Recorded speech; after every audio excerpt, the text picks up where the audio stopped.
Hello, everyone, and thank you for joining me for another restful episode of true, scary stories to help you fall asleep.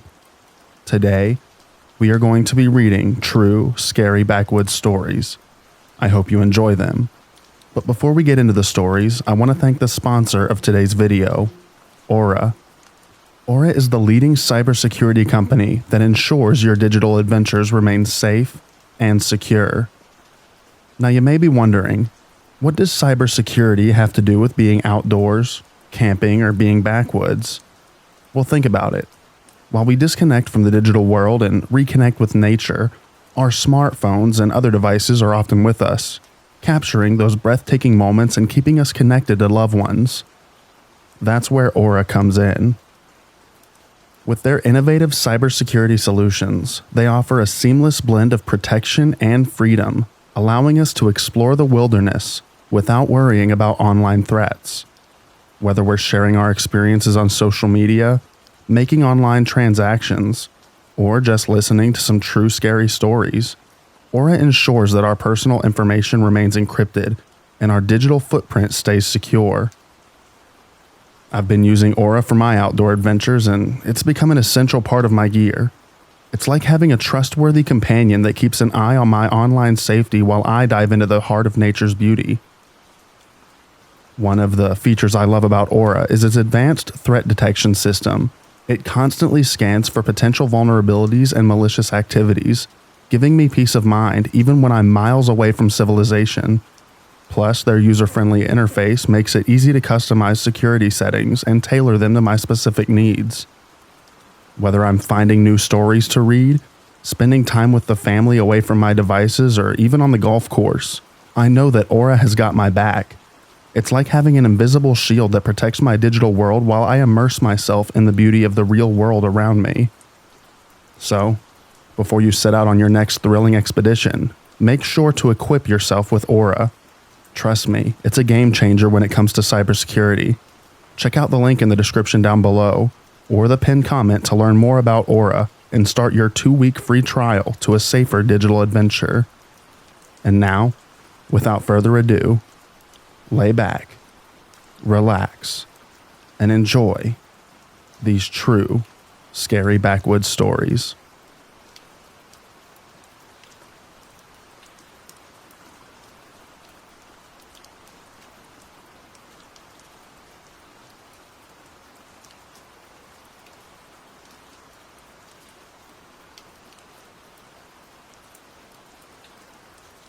I shared this post several years ago to different subreddits, and decided to post to get any new insight or answer any new questions. A lot of people refer to this phenomenon as the Glimmerman. I still don't know what to think, though I am leaning towards an interdimensional being of some sort. Let me know what you think. This story that I'm about to share is actually why I joined Reddit on my quest to find out if this has happened to anyone else. This is 100% true, and is really hard for me to share because anytime I've tried to tell someone else about it, I get laughed at and accused of just trying to pull their leg. I recently saw an article about a woman who was hunting and saw an invisible/cloaked creature that she described as almost like a predator from the movie of the same name. I read her story and I saw the picture she took of the predator. Now, as for her picture, I personally think that it's a combination of flare from the sun and a close-up of possibly her face or something. I'm not dismissing her story though, actually quite the opposite, since I too have encountered something similar, and is what prompted me to seek out if anyone else has encountered a predator in the woods. Now, onto my encounter. When I was about 5 years old, I was playing by the edge of the woods behind my grandmother's house. I played there often and my grandma just kept an eye on me from the kitchen or living room, because the house had huge windows that faced the woods. She would come out every once in a while just to see what I was up to. I was obsessed with digging in the dirt and collecting unusual rocks and arrowheads that littered the land where my grandmother lived. I should mention this is Midwest Illinois, not too far from Cahokia Mounds, so finding arrowheads was actually not that uncommon. Anyway, that day I remember picking out a spot to dig. I had been there for quite a while because I remember I had a pretty decent sized hole going, when something caught my eye in the tree that I was next to. I almost don't know how to explain it, but it looked like almost a heat wave coming off the branch of a tree. It was fall. I remember this because I had my pink jacket on and remember thinking that my mom was going to get angry because I had dirt around the bottom of the arms from digging. I also remember there being a lot of leaves on the ground. Anyway, I'm staring at this heat wave and realize that it's a human shape. So here I am, 5 years old and wondering why there is an invisible man in the tree. I remember feeling scared but unsure what to do. Then it started moving and making a faint clicking sound. That is about the time that I decided that I was not supposed to be seeing this, and I hightailed it back to the house. My grandmother saw that I was pretty shaken, and I remember telling her that I had just seen an angel.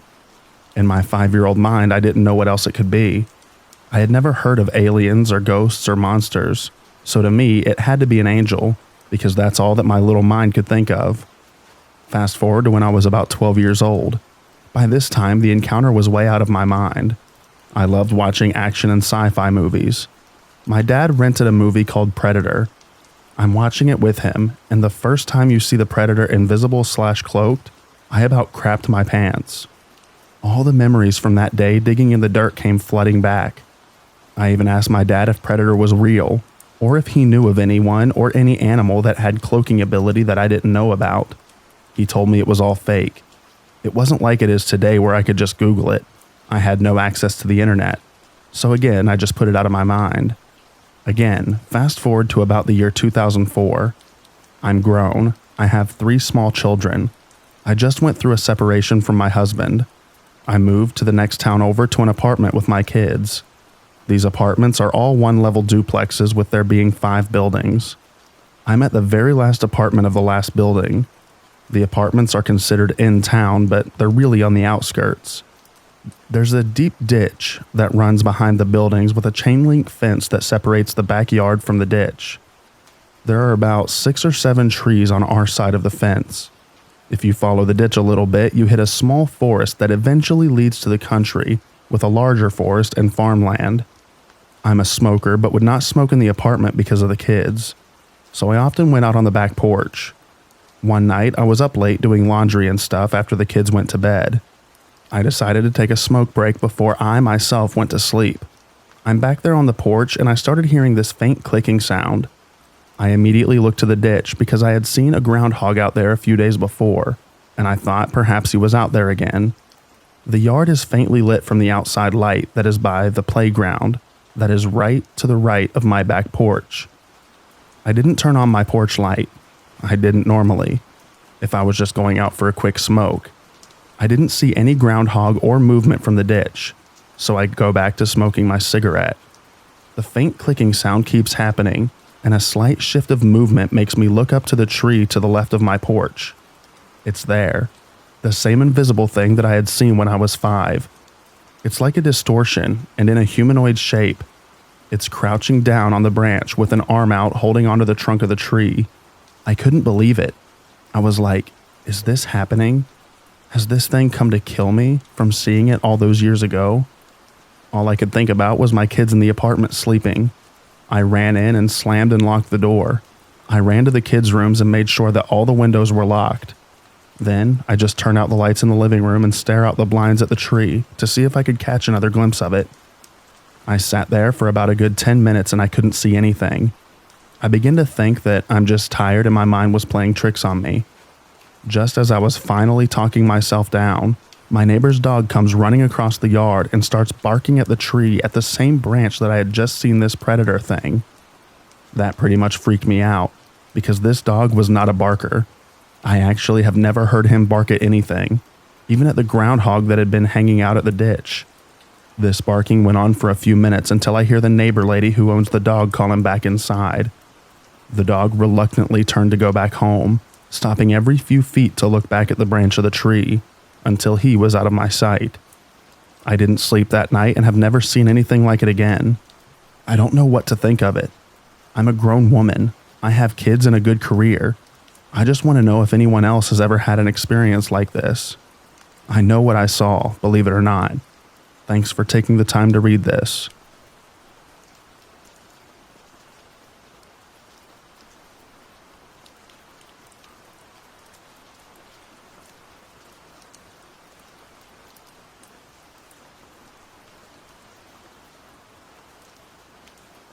So I live in Austin, Texas.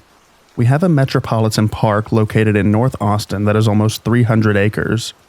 I visit this park often and have never had a weird experience until now. This park has a ton of trails for mountain biking and hiking. There's also a creek that runs through the park. 2 days ago, on June the 7th, I took my 4 kids and myself hiking on the trail. We arrived at the trailhead around 4 p.m. and started our hike. There's 3 bridges over water that we passed during our hike. Each bridge was at least a half-mile apart. Our destination required us to pass all 3 bridges before we started to make our way back.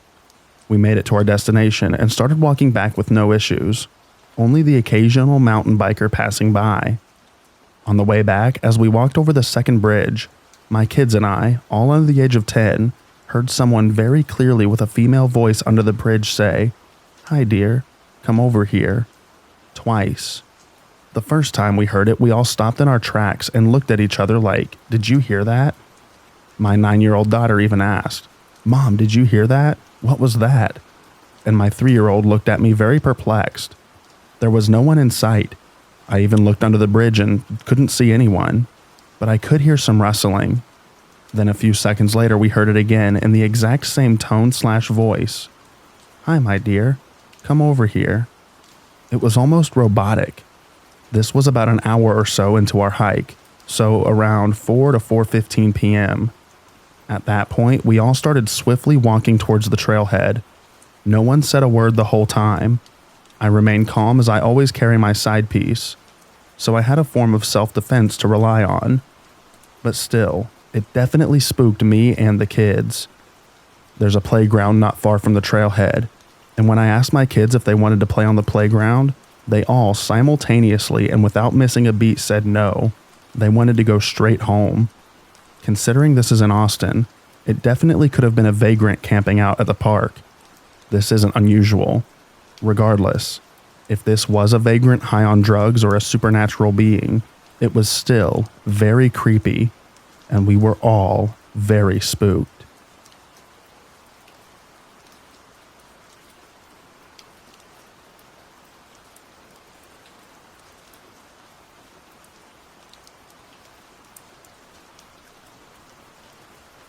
I grew up on the top of this mountain that was mostly abandoned since the 60s when an old ski kill burnt down. There were 2 other full-time residents up at the top where we lived. The rest of the houses stood empty the majority of the time, or were abandoned. The history of this mountain dates far back, hundreds of years ago, before the colonization of Canada. There were 2 native communities at war. One lived on top of this mountain, one lived in the valley down below. At the base of the mountain, the 2 communities were supposed to meet for battle. During the journey down, the valley tribe snuck up behind the mountain tribe and slaughtered all of their women and children. When the mountain tribe returned home, they were apparently slaughtered too. On the entire mountainside, these vining wild strawberries grow, and it's said that they grow from the spilt blood of the mountain tribe. Many people have died on this mountain. When I was growing up, there were hundreds of old crosses littering the twists and turns up the mountain. My father later became one of those crosses. In a small meadow surrounded by trees sat a small cottage. No driveways and only an overgrown pathway to lead you to it. If you looked inside there, breakfast sat still prepared. Oatmeal and eggs, untouched for years. The man that lived there was supposedly a fugitive who disappeared further into the mountains when the police came up and found him one day. We had these weird neighbors who would come 2 weekends a month from the city with their daughters who were my age. They would bring friends over, get high, drunk, naked, and do other things in their yard or the forest.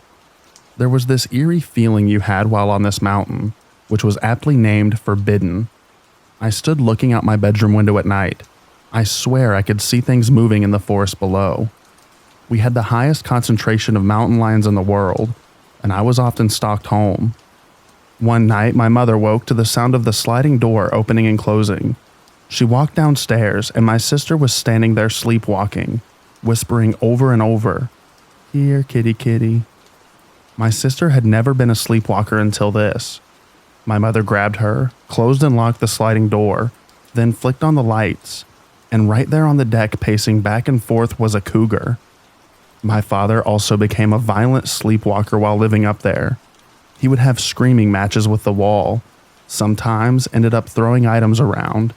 This wasn't something he did until the last few years of his life. My father was a skilled driver and had driven up this mountain and many narrower, steeper logging roads around the area many times. A few months before the accident, I started having waking nightmares of my father's death. Something was telling me that he was going to die. I remember waking up frequently and looking out the window into the forest during this period and feeling like something was communicating with me that he would die. He kissed me goodnight on one night and went out the door to go to town with his friends. They left in separate vehicles. Him first. From the accounts of what happened, it was a freak accident. They were driving below the speed limit, down a straight stretch nearing a cliff/corner, when my dad's truck suddenly lost traction and started skidding sideways towards the cliff. My dad opened the truck door and jumped out, and the truck suddenly veered the other way and flipped onto him on the ground, something that physically shouldn't have been possible. It crushed almost every bone in his body. He survived for 8 days in the hospital after being airlifted. The day he died, I knew again. I knew he was dead, and it was like this feeling that something was communicating this to me. I didn't need to be told. I was so sure of this feeling that I collapsed onto the ground the second I got this feeling and started screaming, "He's dead, isn't he? He's dead, isn't he?" over and over again. I was 8. I had never experienced death like that before. There's a lot more that went on up there, to a lot of different people over the years. It's known locally as a haunted and weird place. Nothing good ever happens there. People do weird and crazy out-of-character things, commit heinous crimes, die or lose their minds. We moved when I was 9. I never felt that feeling again anywhere else. That feeling of something insidious all around you.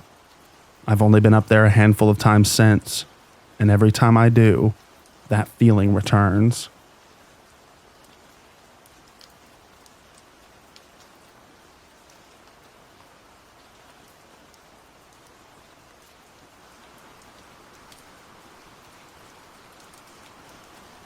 This happened when I was 15, near Algonquin Park. My father and I were driving up to our cottage in the middle of winter. I was always so amazed at the beauty of Algonquin Park and Muskoka, and had grown up enjoying the beauty of it every summer. Our cottage was on a large lake, about a 30-minute drive from the nearest town. There were probably thousands of cottages on the lake. During the summer, the lake and the town's population tripled. It was cottage country, so people would spend all summer enjoying the lake and warm nights around campfires with family and friends. I spent every summer there growing up, and it still brings fond memories of sunshine and laughter and the sounds of motorboats on the lake. But the winters were different. The people that didn't live there all year would venture back home to the city life, leaving the area mostly deserted, with cottages boarded up for the winter. There were a few people that still frequently would come up every couple of months for a few days or so, but the most part, the lake was silent during the winters, and the town was just filled with locals. The beautiful pine trees were always all covered with snow, making the forest quiet. Our cottage was on a dead-end road. There were about 20 other cottages on the road, with ours being somewhat in the middle. The cottages were quite spaced out, however, with our closest neighbors being too far away to see through the trees.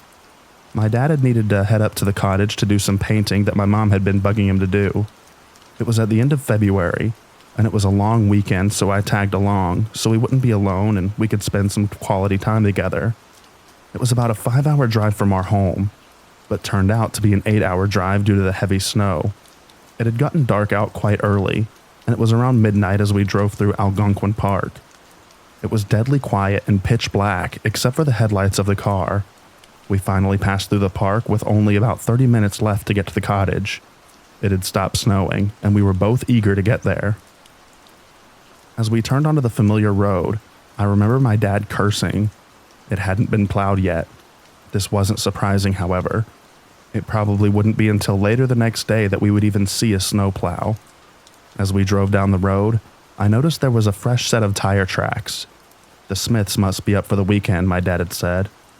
All of a sudden, as we drove around the bend, following the tire tracks, the headlights of the car shone on a white van that was parked on the side of the road. It was almost hidden by the vast trees that were covered with snow. "What the?" my dad mumbled. As we drove past the white van, I remember looking back through the back window and very clearly seeing two figures in the front seat, illuminated by our retreating taillights. I told my dad this and he shrugged. Maybe they're lost. I nodded, but couldn't help to think about how it was a dead-end road and why they would feel the need to park there. As we pulled into our driveway and we started bringing our stuff in, I couldn't shake the feeling that something wasn't right. I couldn't stop thinking about that van and why it was there, with two people just sitting in the dark in the middle of the night. It spooked me so much that I begged my dad to let me sleep upstairs with him, instead of sleeping downstairs in my room that my sister and I usually shared. It had big windows with no blinds that looked out into the blackness of the forest, and my 15-year-old self was already scared of the dark, even without seeing the white van. It wasn't a big deal when my older sister was there, but not tonight. As my dad got ready for bed, I sat in the living room reading a book. My dad had turned all the lights off, and I was just using a small lamp next to the couch to try and get through one last chapter before bed. It was so quiet I could almost hear my ears ringing. I also started to get the feeling that I was being watched. The living room had large windows, also with no curtains, that overlooked the lake. And it was black except for a light or two from the cottages across the lake. I shut off the lamp and got up. Now that the cottage was dark, the moon was shining brightly, illuminating the snow. It was beautiful, and I walked towards the window to get a better look. Movement caught my eye, and I remember my heart dropping as I saw two figures down by the back porch, below the window, barely hidden by the surrounding trees. I dropped to the floor and crawled towards the bedroom where my dad was sleeping, my heart in my throat. I wasn't sure if they had seen me or not. I woke up my dad, and by the time he got to the window, the two figures were gone. Where I had seen the figures, two sets of footprints in the snow led back around to the front of the cottage and back down the driveway. I begged my dad not to go outside. He double-checked the locks and turned on the porch lights, hopefully to scare anyone off.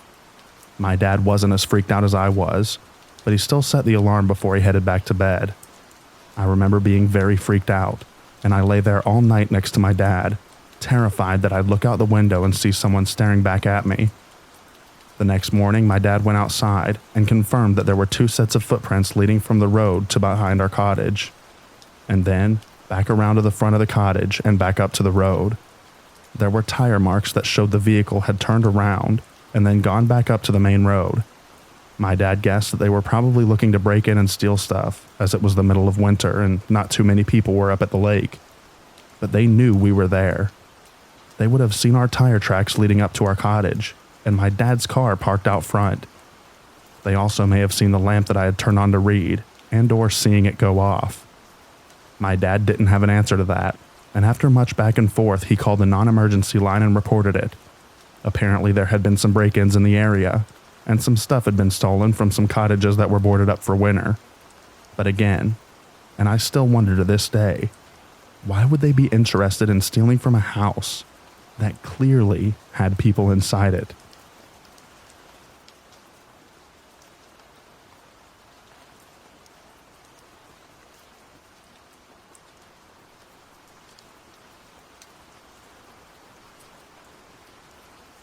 I love this subreddit, and I noticed that it doesn't have a lot of traction, so I thought I'd add to it instead of just lurking.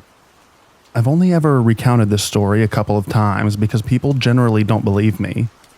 They look at me a little funny and sometimes just change the subject. I live on a big family farm. Before a dispute amongst distant cousins, I could ride my bike to the furthest point with a road and still encounter family.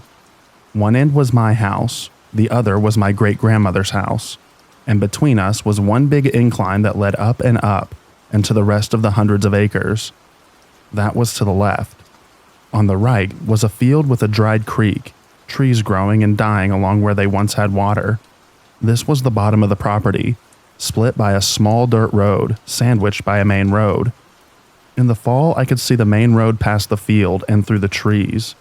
This was late spring, early summer.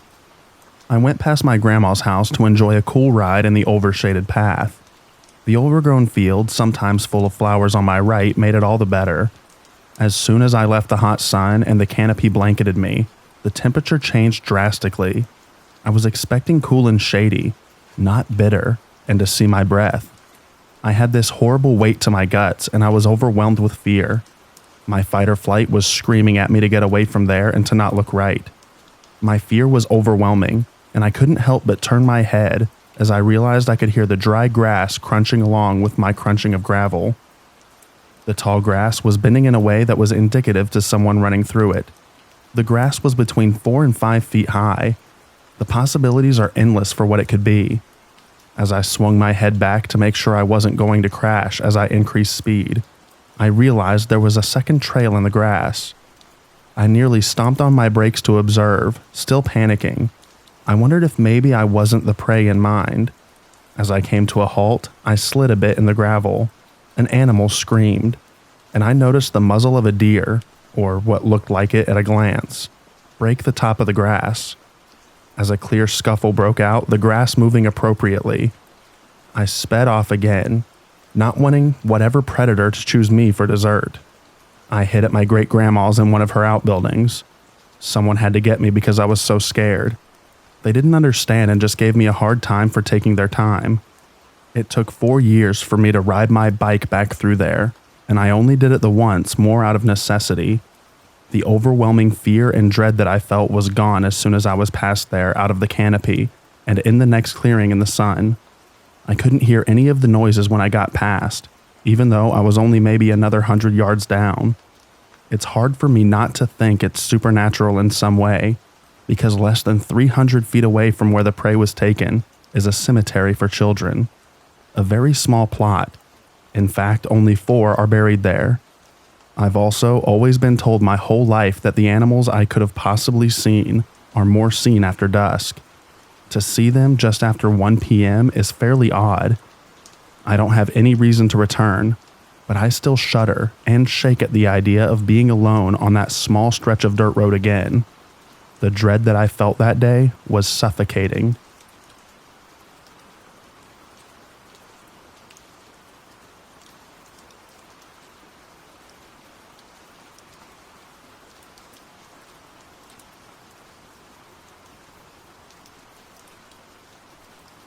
I've posted on here before about something that happened a few years ago. Long story short, I was walking my dog at night when I saw in the forest, lit up by the orange street lamps, what looked like a deer standing up. But when I looked at his head, I couldn't understand his face. As in, its head/face was sort of shrouded in darkness, as if my mind couldn't comprehend what it was seeing. Strange, but explainable. Last night, years after that encounter, nothing strange had happened up to now. I was sleeping, my bedroom situated facing the road with my windows open. I'm normally a deep sleeper, but I woke up to the loud sound of birds. At first I thought nothing of it, simply birds calling in the middle of the night. But over time I noticed something. It's hard to describe, but it sounded as if every 5 seconds or so, there would be a different bird call. And the calls weren't different sounds, as in certain birds make different pitch noises or hoot, etc. Instead, it was the same whistling noise. Not like a whistle blowing, but instead like the noise a songbird would sing, but in different arrangements for an hour straight. It was very loud, loud enough that I covered my head with 2 pillows and was still woken up. It was just repeating the same 50 different calls or so in the same order. It was as if one type of bird was imitating the different calls it heard over and over in the same order. The noise was about 25 feet away, coming from the thicket next to my house. There was no sound but the calling noise. No crickets chirped. No frogs called. No cars drove through the neighborhood. I also faintly remember the smell of rotten eggs, but this may have been a trick that my panicked mind played on me. Eventually it stopped and I fell back asleep, terrified. I had kept my eyes tightly shut. I woke up again about 15 minutes later, hearing the sound seemingly further away down the street, but again in the same exact order. Then later through the night, I heard the noise again, either in the same spot as before and louder, or right outside my window. I faced away from the window and kept my eyes shut, horrified, but in such a tired state that I simply stayed put, not able to think of anything else. What was that? Does anyone have any explanation for this? I know my description may sound strange, but it's hard to put in words. All I know for sure was that it was not natural. This wasn't a bird or crickets or a frog. No, it was something else. Edit. I was wrong on that last part. After checking out a few links and watching a few videos, I think that it was a mockingbird. I've never seen or heard one before, and it was pretty scary hearing its noises right outside for hours and having absolutely no idea what was making those noises. I'm happy now that I know that I can keep a window open overnight. I guess this goes to show that a lot of things on this subreddit have rational explanations to them. It's just important that we criticize and try to explain stories here, so that we can find what truly is irrational and try to come to an answer about these things.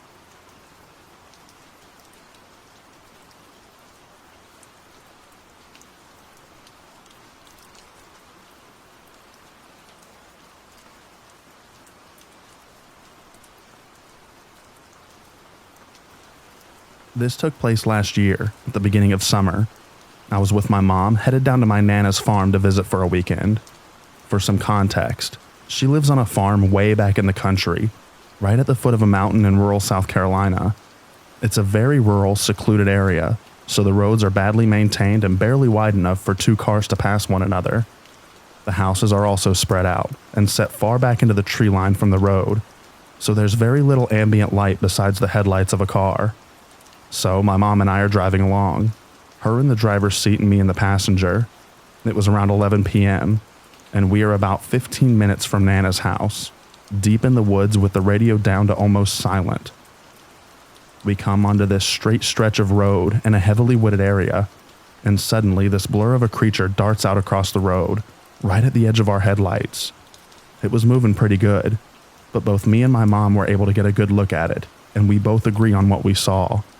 It was a fairly large creature, roughly the size of a person, maybe bigger. Neither of us could make out the head, but we both remember it appearing to have a segmented body. My mom's words. As if it were emaciated, and its rib cage was poking out. The reflection of light made it hard for me to tell color, but it moved across the road. It didn't run the way a dog or horse would, with all four legs. The best word to describe it would be loping, using its front limbs to pull itself along, and it was moving considerably fast. We both said something along the lines of, "What the hell is that?" as it crossed in front of us. As we got up to where it had crossed, I turned to look at it just as it reached the other side of the road and out of our headlights, and I swear on my life, it stood up and ran. Not like a dog rearing on its hind legs. It was definitely bipedal. I immediately yelled that it had stood up, and we both started getting nervous. I honestly would have thought that I was going insane had I not had another person in the car with me. My mom has always been a pretty level-headed person and not superstitious, but she was very nervous and made me agree to not tell my Nana about it to avoid scaring her, which made me recognize how serious this was. I should also mention that there had apparently been a series of attacks on livestock/horses in the area around the time that this happened. People were saying they found wire fences ripped through and their animals attacked. I don't think any died, but if I remember correctly, there were a few horses that were severely wounded. There have been a few other strange instances in the area, but that was my personal experience.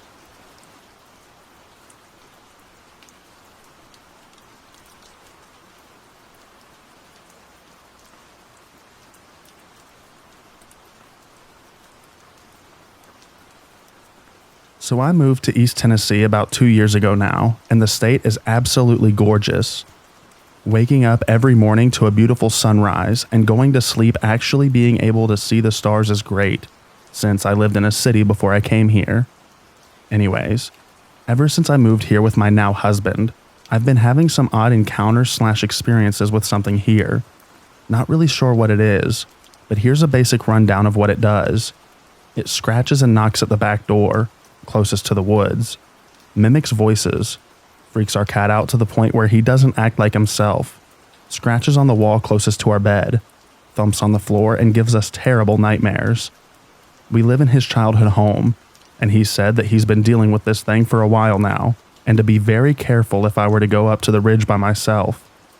I've been up there a few times, and every time I did, I got a very uneasy feeling. like eyes on the back of your head, or a predator watching you closely kind of thing. I think I was closest to it when we had to bury a few baby rabbits of ours that had passed away.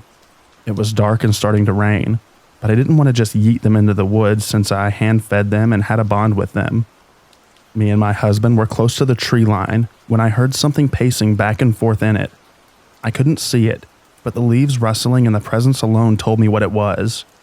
I was spooked, but I kept digging, since I wasn't just going to leave them in a shallow grave. Whatever it is never popped out, but sat pacing the whole time. No growls or anything, just movement. Any ideas on what it could be? I don't think it's a skinwalker or wendigo. Anyone else have any encounters with a being like this?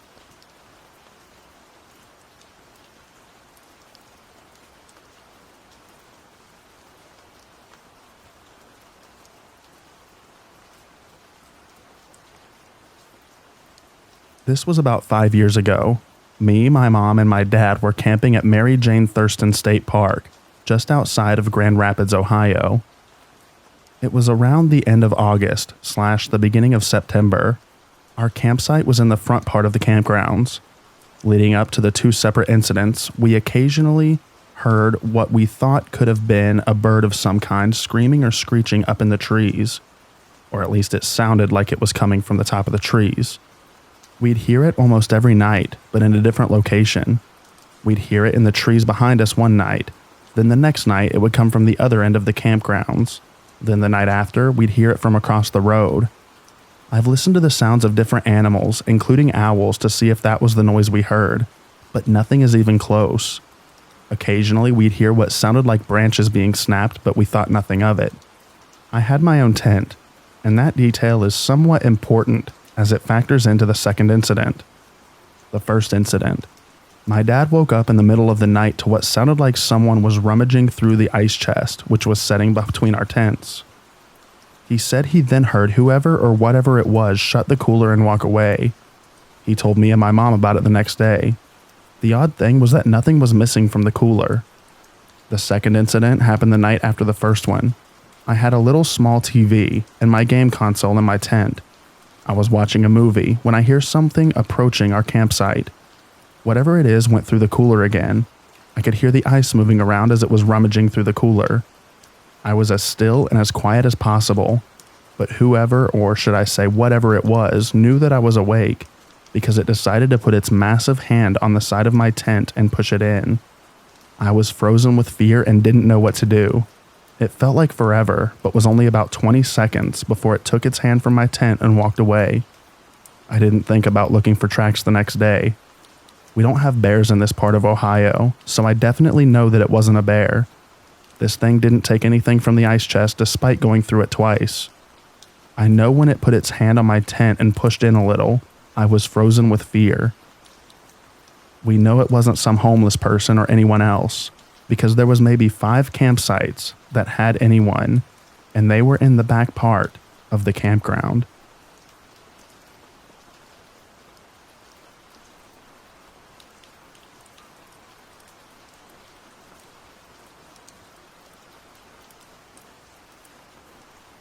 So probably about a year ago, me and my father were hunting in Webster County, West Virginia.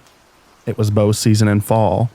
Usually we get 1 buck at our deer feeder, but this time me and my father was just waiting for some deer at our deer feeder, and all of a sudden 3 bucks walk in all together.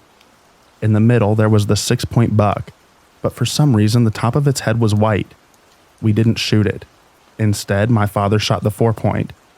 When we got the 4-point taken care of, we discussed the white-headed buck. We could not figure out why the top of its head was white.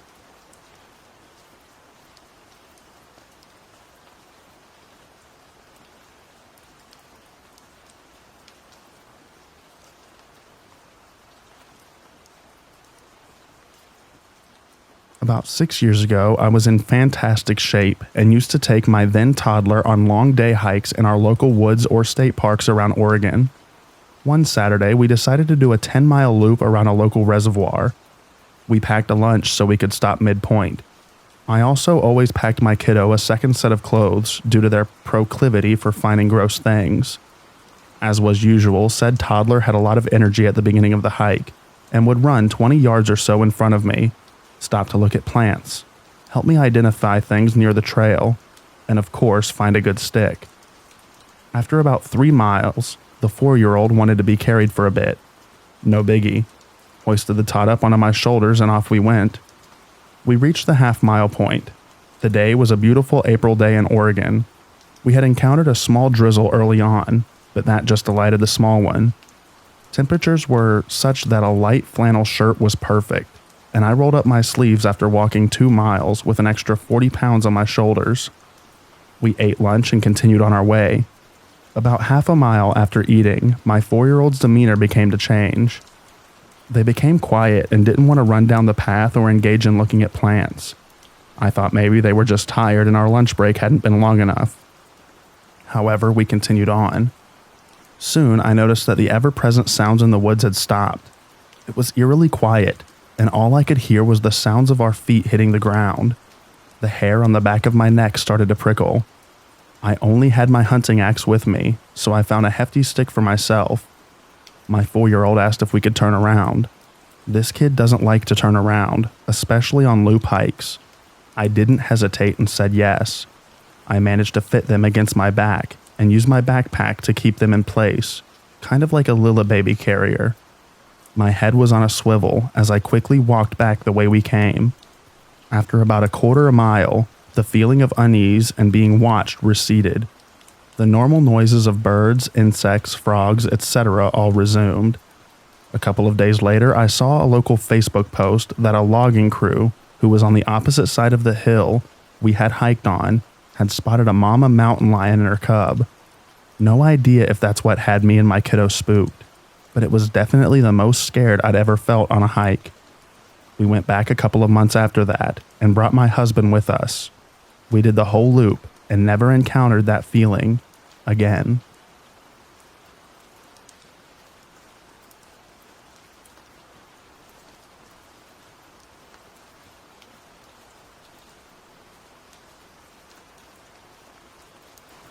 In February of last year, me and a bunch of my friends went camping at Moss Park, a county park to the southeast of Orlando. This county park is on a forested island with 2 large lakes to the east and west, and 2 extensive nature preserves to the north and south. We were just hanging around the campfire drinking beers and smoking pot. Around 11 p.m., me and 3 of the friends decided to go for a walk into the nature preserve to the south. Our destination was a dock on a pond/cove of the large lake to the west. I normally am not the type to go walking outside in the woods at dark. I do a lot of hiking, but always during the daytime hours. I guess being slightly inebriated and with some friends made me feel braver than usual. So we went trekking off into the woods in the dark with nothing but a flashlight to protect us. At first, the trail was taking us through a large swamp, and nothing felt out of the ordinary. Next, the trail entered a thick pine forest. Here, things began to feel a bit different, and in retrospect, it was very quiet, but I wasn't concerned at the time. We got to the dock and started shining the flashlight around, hoping to see some alligators. There were no alligators, no bugs, and no signs of life in general. I thought it was a bit odd, but again, I wasn't too concerned. Then all of a sudden, something changed. Within a few seconds, all 4 of us said something along the lines of, "Do you feel that?" Something all of a sudden felt very wrong. Then one of my friends said, "Listen to how quiet it is." We all shut up and listened. It was insanely quiet. Not a single frog, insect, or bird. Even the wind had stopped. It was the quietest thing I had ever heard in my life. It was like we were inside of a vacuum. Remembering this lack of sound gives me chills to this day. Next, we all remarked how cold it was getting. I started getting goosebumps. It felt like the barometric pressure had just plummeted. At this point, we all agreed that we needed to get the F out of there. There was a strong feeling of impending danger, like something wanted us to leave ASAP, and we would be in big trouble if we didn't. I was able to feel that all of this energy was coming from across the pond towards us. I think all of my friends could feel this as well, because we were all focused on the pond. Nobody was paying any attention to the dark woods behind us. It felt like a charge of energy was running through my body, and I could feel exactly the direction that this energy was coming from. We all agreed that we had to leave and started walking back at a fast pace. The bad feelings were still present while we were walking back through the pine forest. One of my friends actually started crying. I wasn't too worried though. It felt like we would be okay as long as we kept walking. Once the trail exited the pine forest and entered the swamp, all the bad feelings were immediately lifted. It was like we had crossed some sort of threshold and everything felt fine again. I think we may have been run off by a Sasquatch, because I've seen them myself on a few occasions, and I've heard that they can put these bad feelings into people. But we didn't see anything, so I can't say for sure what it was. About 15 minutes after getting back to the campfire where the rest of our friends were, we heard what sounded like someone or something whacking a tree with a big stick one time just across the campground. This may have been related to what happened earlier. The campground host immediately got up and started walking around with a light, as if they were equally surprised by this sound, or possibly this kind of thing had happened before. I had to leave the next morning to go to work, but some of my friends stuck around and went back to the dock during the daylight hours, and they reported that nothing was out of the ordinary this next time. I still go hiking a lot, but I'm not planning on doing any more hiking in the dark. I felt like we were in legitimate danger, like whatever it was could have made us disappear if we didn't leave as soon as we did.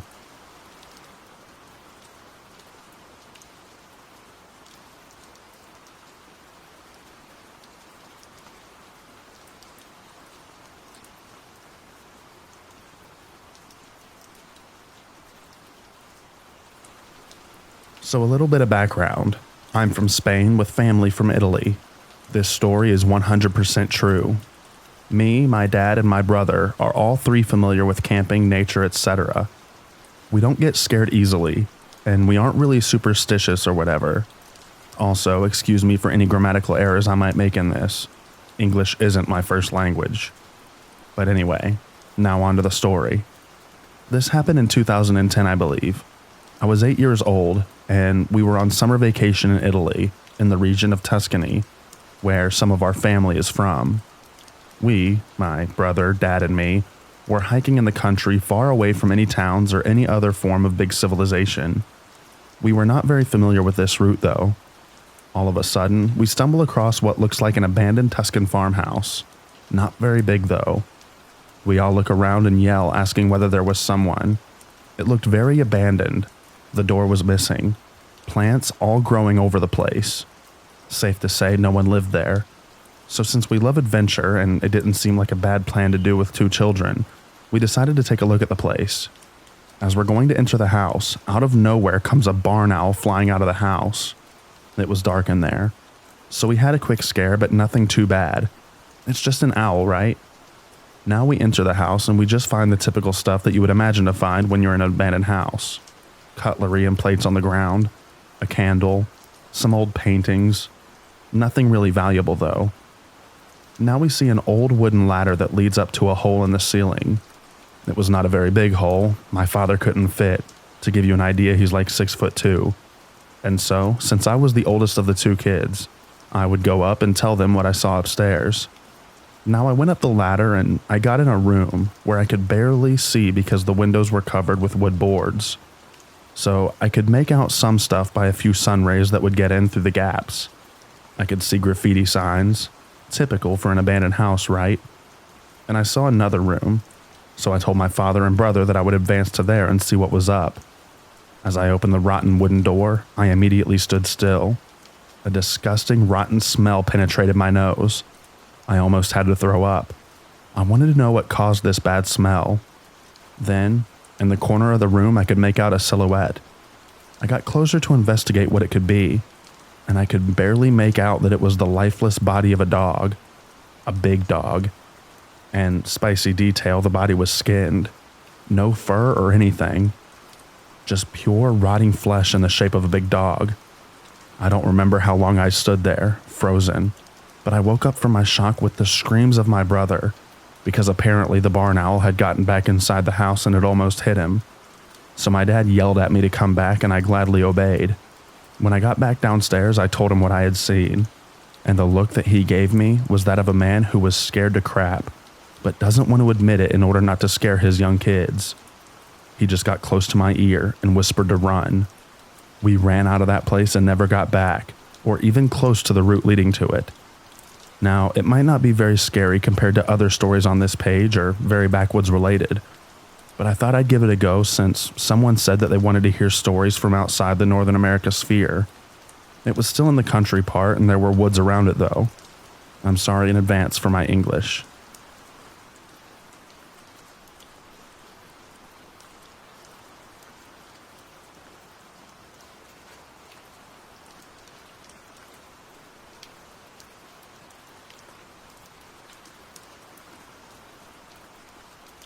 I lurk on these subreddits a bit, but hadn't considered sharing until recently. I'm from Northern California, and I've spent a lot of time backpacking and primitive camping in various parks throughout the region. I've never been a big fan of car camping simply because people are trouble, and I aim to avoid them in nature. This incident further solidified my original feelings, and has prevented me from doing any camping at a more populated site since.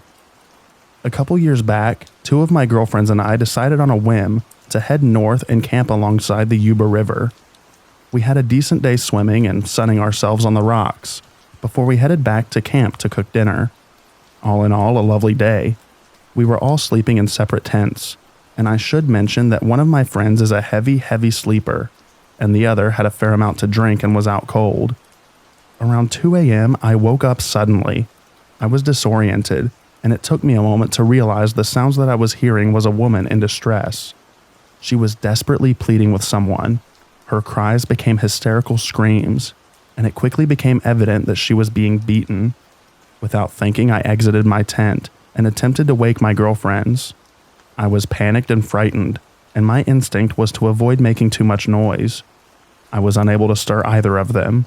I felt like I was virtually useless and would likely get myself injured or worse if I were to intervene, but I couldn't just sit idly by while someone was being hurt.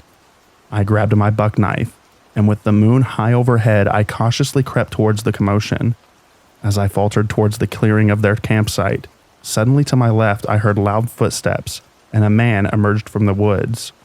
He gestured for me to keep quiet, and his confident and frankly angry demeanor and gait put me instantly at ease. I could hear a kerfuffle, and shortly after the man emerged with the woman, a young boy, and 2 chihuahuas. She was overwrought and didn't want to be near the man who had come to her aid, and insisted she only wanted to speak with me. She told me that they were in between housing, and that this was an isolated incident. The abuse had clearly been prolonged and frequent considering she had old bruises and injuries all over her body. I recognize now that I could have handled what would be the remainder of the night in a smarter and safer way, but live and learn, I guess. There was no cell service, and she didn't want to leave the campground. I offered my tent to her and her son and slept in my truck. By the morning light, she was gone. I felt completely deflated and depressed. What was supposed to be a lighthearted getaway had turned heavy and bleak. I made coffee for my campmates and we discussed the events of the night and decided we just wanted to go home. We packed up and I thought to brush my teeth before hitting the road. I'm going to town when all of a sudden this absolute ghoul of a man begins trudging up the hill towards me. He's tall and scrawny, prematurely balding, and looks clammy. He was screaming, "F this and F that," and it is readily apparent that this is the culprit from the previous evening. He begins frantically scanning the forest floor and picks up a large rock while honing in on me. Instead of feeling afraid now, I'm livid. I happen to be a DV survivor, and even if this weren't the case, this slimy piece of trash was threatening me. With toothpaste foamy at my mouth, I shout back that he's a coward, but I guess he thinks he's a big man because he's not afraid to hit women. I like to think I looked rabid. Long story short, another man burst through the trees and clotheslined the loser. So yeah, I'm not really afraid of wildlife, just other humans.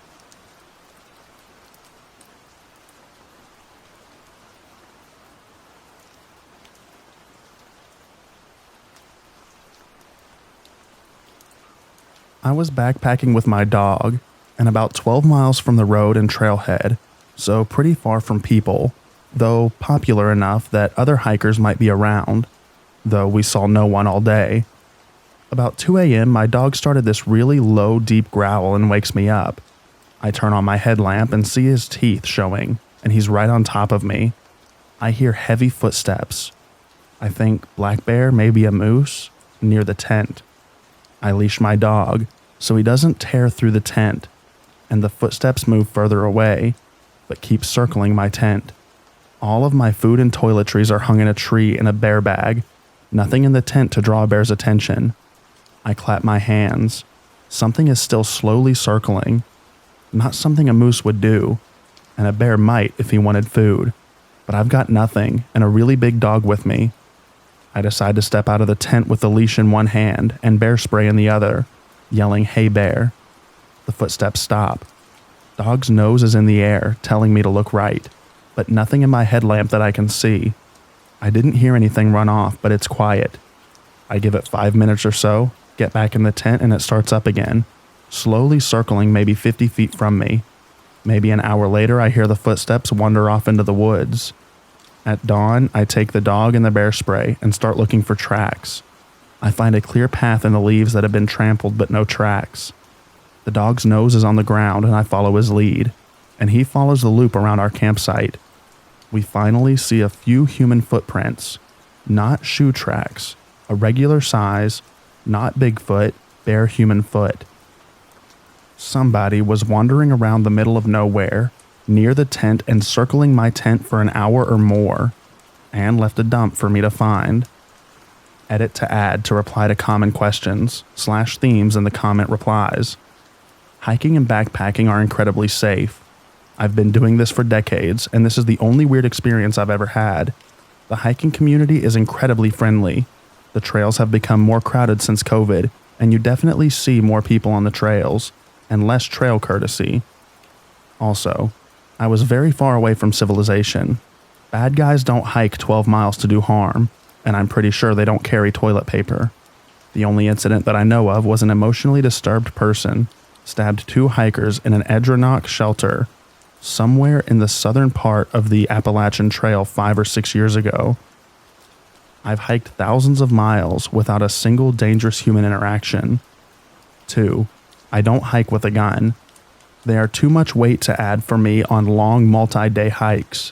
I'm hiking in the Northeast. The biggest predator to fear are black bear, coyote, and bobcats. All of those are afraid of humans, especially this far from civilization. If I were in mountain lion, grizzly, or wolf territory, I would carry a gun. Moose are scary and huge and are not afraid of anything, especially in the fall rut period when testosterone kicks in. You need a really big caliber gun to stop a moose from charging, and that's a heavy gun. I've crossed paths with a moose 3 or 4 times, but they're so big you can usually hear them crashing around long before you see them. I've never had a stare down, but my plan has always been that bear spray would disorient them enough for me to find someplace safe. The biggest predator, humans, but see point 1 above. 3. What I think happened. Much as I'd love to say it was a young Sasquatch, a skin crawler, or a Wendigo, suggested in replies, I'm guessing that it was a disoriented backpacker that left their tent to crap and got confused.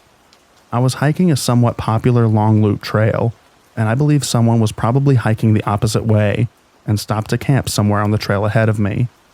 I was backwoods camping, not a campground. Regulations are that you need to be 200 feet off the trail and into the woods to set up a camp. So they could have been a quarter of a mile ahead on the trail, and I wouldn't have known unless they were noisy or smelly enough for my dog to let me know. The most likely explanation is that they were heavily under the influence and got lost on their way back to their tent and found my site. They approached my tent and realized that they were wrong and tried to find their way back to their camp. Then they heard my dog and me yelling to scare off a bear, and either thought that we were a risk to them or too lit to answer back. The circle around my camp was several hundred feet, and my tent wouldn't be visible for most of the loop. I was camping between several spruce trees. 4. I didn't go back to sleep. I couldn't get back to sleep. It was late September and sunrise was around 6 a.m. When we found the pile, I relaxed. I really didn't think there would be anyone nearby, as we were in a very tough area to get to, requiring going over 2 mountain summits from my direction and 6 other mountains in the other direction. The total hike was about 40 miles if I remember correctly. We were going to be out for 3 nights and 4 days. After I realized it was a human, my first assumption was that there was a lost hiker. I texted a friend that does search and rescue in the area to see if there are any reports of lost or overdue hikers. If there had been, I would have had my dog try and follow that trail to see if I could find their campsite. As no one was missing, we broke camp and went on our way. 5. Yes, he was the best dog ever. I lost him about 5 years ago. I know that that dog would die for me. Several years after this incident, I got diagnosed with cancer. I've been in remission for several years and things look good. But this dog was so in tune with me that he knew how crappy I was going to feel before I did.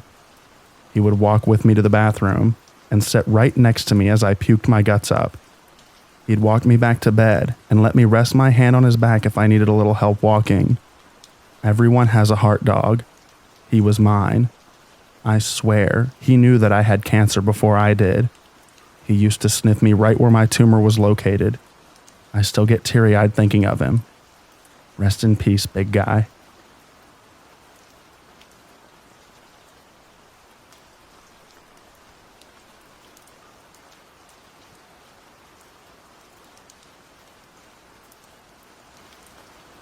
I'm new to the group, so I wanted to share an experience that I had back in the spring of 2018.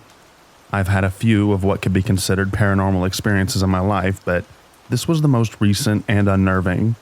I'm an avid outdoorsman, and I love to hunt and camp around the Francis Marion and Sumter National Forest. Back in 2018, I took my young son and dog out to a remote area in the National Forest to test out a new camper shell on my recently purchased truck. We found a secluded area off a dirt road, made dinner, and then packed it in for the night as soon as it got dark. Around 11 p.m. at night, I sat up and looked out the back of the truck due to my dog growling. In the distance, I saw what looked like hundreds of small white balls of light darting around, then hovering for a few seconds and slowly converging to our campsite. They looked just like the dust orbs you see on videos, but these were producing light in a completely dark forest. They soon surrounded my truck. Seemed like hundreds of them. They were soft white light, and they didn't blink. Lightning bugs were out early evening, but those were yellow and blinking. After 30 minutes of them floating around and concentrating around us, I finally worked up the nerve to open the truck and lit a lantern, and they promptly disappeared. After turning off the lights and looking back up, they came back. My son was fast asleep, thank God. I watched them until I finally fell asleep again around 1 a.m. The next morning when we tried to leave, the battery was dead on the new truck. There weren't any lights in the back cab, where we would have used any power. A week later, I had to replace the electric control module. Not sure if that is relevant info, but I thought that I would add it. Has anyone had any similar experiences? Just thinking about them again makes the hair stand up on my neck.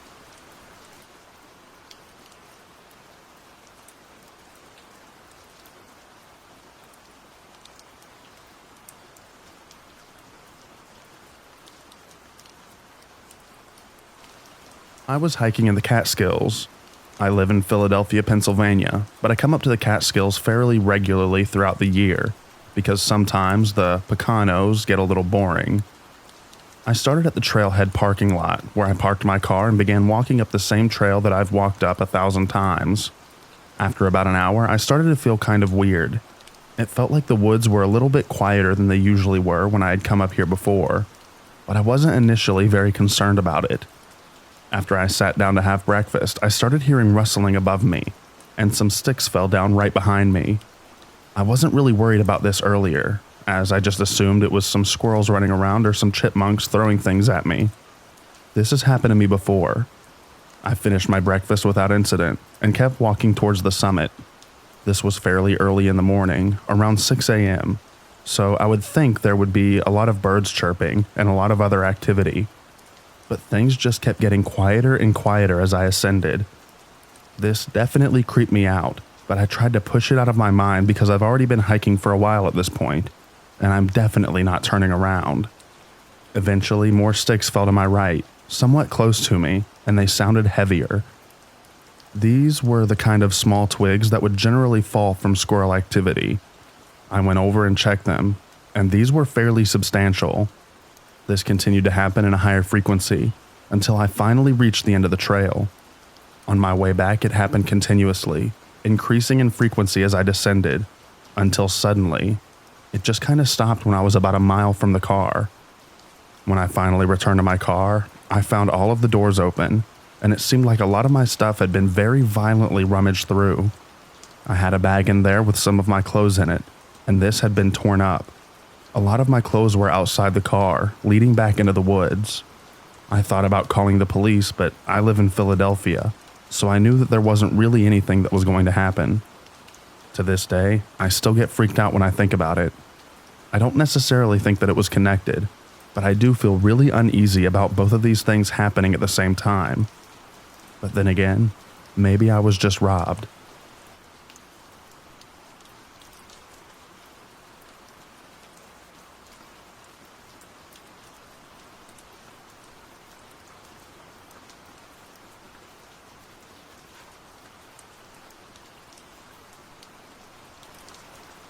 When I was a teenager around 2004, we used to sneak down through a quiet area of scrub over the dunes on the beach to smoke weed.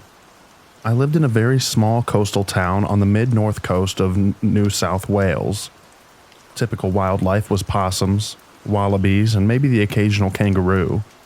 Definitely no dingoes, crocs, or other apex predators around.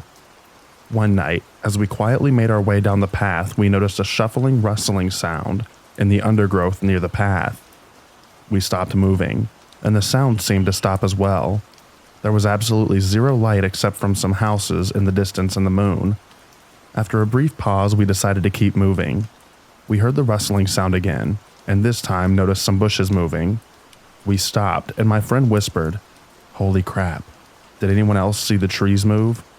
I whispered back, "I only saw the bushes move." We stood there frozen for a few beats. In my head, I was weighing up the option to either continue on the path or leg it back home. We took a few more steps forward when we heard the sound like leaves crunching underfoot.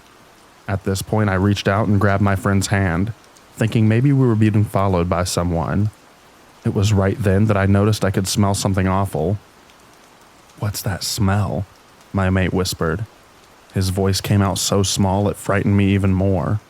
We stood there for so long, but probably only a minute or two, until we heard a low groan/growl sound coming from a few meters away. Now, brush-tail possums are quite common to the area, and are known to make a kind of grunting/coughing sound, but they are, at least the ones I've ever heard, distinctly higher pitched and more chirpy sounding than what we heard. This was a low and more sonorous sound, kind of like a with some scratching sounds at the end. Needless to say, we wordlessly booked it right back up the path the way we came.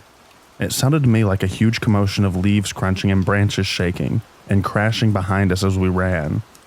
But reflecting on it with my adult hindsight, it definitely could have been us making all that noise. We never went back to that spot again, and would bring it up from time to time, trying to speculate what could have followed us that night. Our best theories were that it was a big possum, or a person trying to scare us. The biggest issues we would argue over was why would a possum follow us, let alone down on the ground? Although my mate says that he heard tree branches moving as well. And if it was a person, how did they make that sound? And what was the smell? And why didn't we hear any footfall? Maybe it was just a coincidence of events. A person following us, a nearby possum growling, and a nearby dead animal stink wafting over at just the right moment. But it still makes me shiver to think about it now.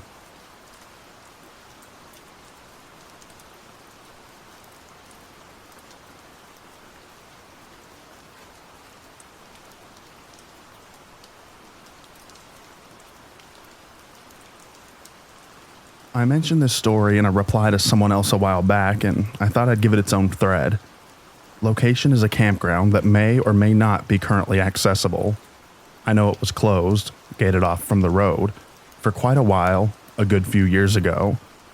Factory Shoals Campground, a good 20 minutes outside of Covington, Georgia. Yes, that's where they filmed the Vampire Diaries. Anyway, Factory Shoals Recreation Area, the campground. I'll say that I've never seen many other people out at this huge park, even on the nicest days, but a friend lives in a subdivision down the road. The area is sporadically rural, if that makes sense. You'll come across a school, a gas station, and a pretty big neighborhood, but nothing else for another 6 or 7 minutes down the road. The campground is next to the Alcovey River. In order to reach it, you have to drive through Newton Factory Cemetery, an old cemetery with mostly older graves sitting on the side of the road, slightly hidden by trees, smack dab in the middle of nowhere. I've often wondered about this. The graves date back to the 1800s. Maybe illegible ones are even older.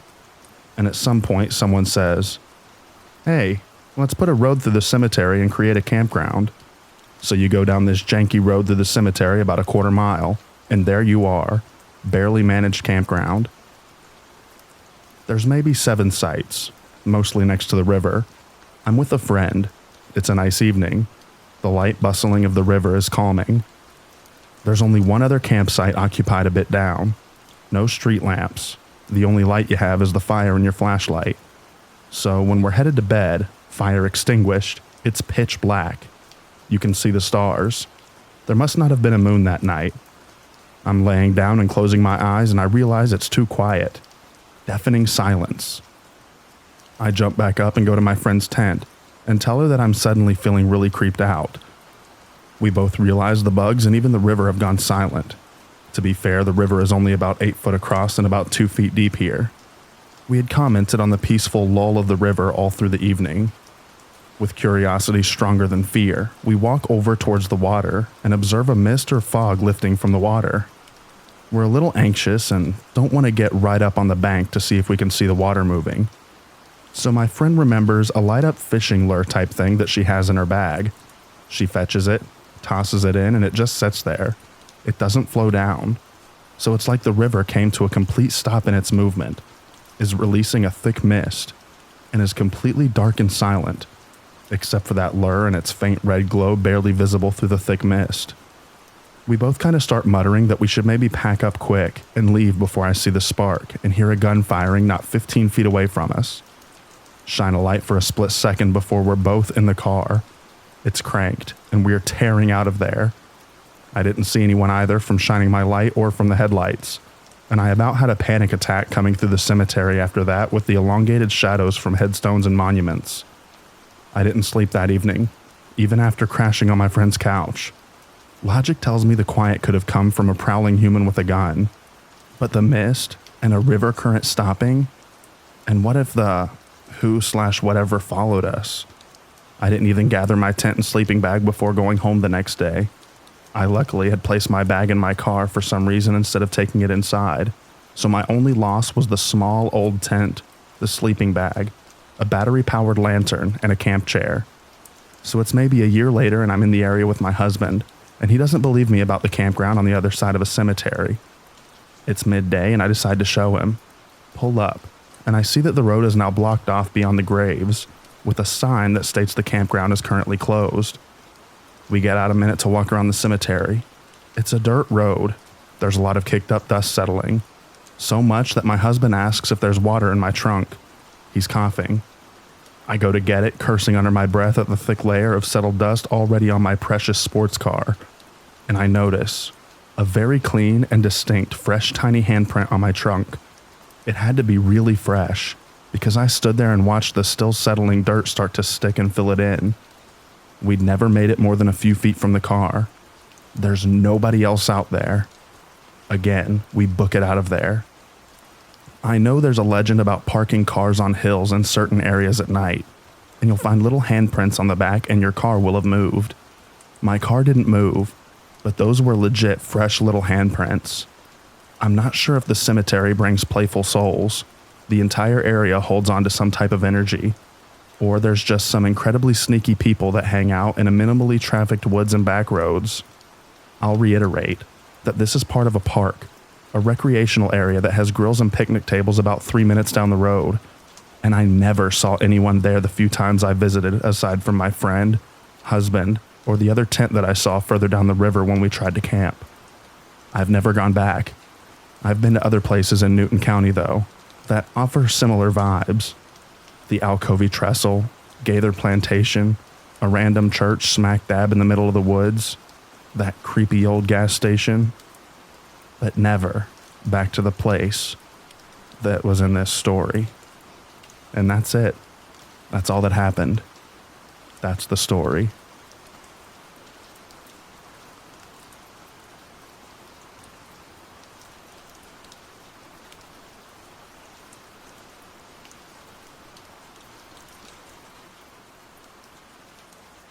When I was around 15, me and my friends were driving around going to all the haunted places around the basin. It was getting close to Halloween, so as is tradition, we were all trying to scare each other. First, we went to a place called the Haunted Woods. This is an actual business, not a place in the woods. Then we went to an abandoned hotel near the Ute Reservation. Nothing of significance happened there. We didn't see or hear anything, and we were just goofing around and having fun. Then the driver says that we're going to Skinwalker Ranch. I had never heard of Skinwalker Ranch, but I had heard plenty of stories of skinwalkers. I was intrigued at first, but as we dropped down the hill back behind the property, a feeling of total dread settled on me like a heavy blanket. Everyone in the car got more and more quiet, like they were feeling the heaviness too. "I don't think we should go here," I spoke softly. "Oh, we're going," the driver announced. "There's no moon tonight and no flashlights allowed," he continued. "I'll just stay in the truck then. I have a really bad feeling, and I don't want to go," I spoke again. "You aren't staying in my truck alone. Now get out," he said rudely. I got out of the truck and looked over at my best friend. Her face was white and her eyes were wide and round, and I knew she felt the same way that I did. We shouldn't be here. The driver of the truck said that this was the back end of the huge ranch. I wouldn't have believed him that this really was Skinwalker Ranch if I didn't feel that it was in every nerve ending of my body. He walked over to an ancient post and pole fence, undid the loop of wire holding up a small gate, and laid it on the ground. There was an overgrown 2-track road leading up into the darkness, and we followed as he led us up it. The horrible feeling of dread was almost overwhelming, and I felt like I was going to be sick. I wanted to go running back to the truck, but I had a deep fear that something would pounce the moment I left the safety of the group. We weren't laughing and joking here. The heaviness was weighing on all of us, and we walked silently through the dark. As we walked, I tried to keep my eyes on my feet, but I would occasionally glance to either side of the 2-track road. Each time I did, I would see a huge black mass out in the tall grass. I told myself it was just a cow, but each time I looked, it was in the same spot off to the left, following our journey to the old homestead. Finally, the driver and the leader of our foolish expedition stopped and said that we were almost to the old homestead, that we needed to stay quiet in case the owners were around. As he turned to start walking again, a growl leapt from the darkness and he stopped and took a step back. He wasn't our fearless leader anymore. His voice shook as he told us that it was time to head back to the truck.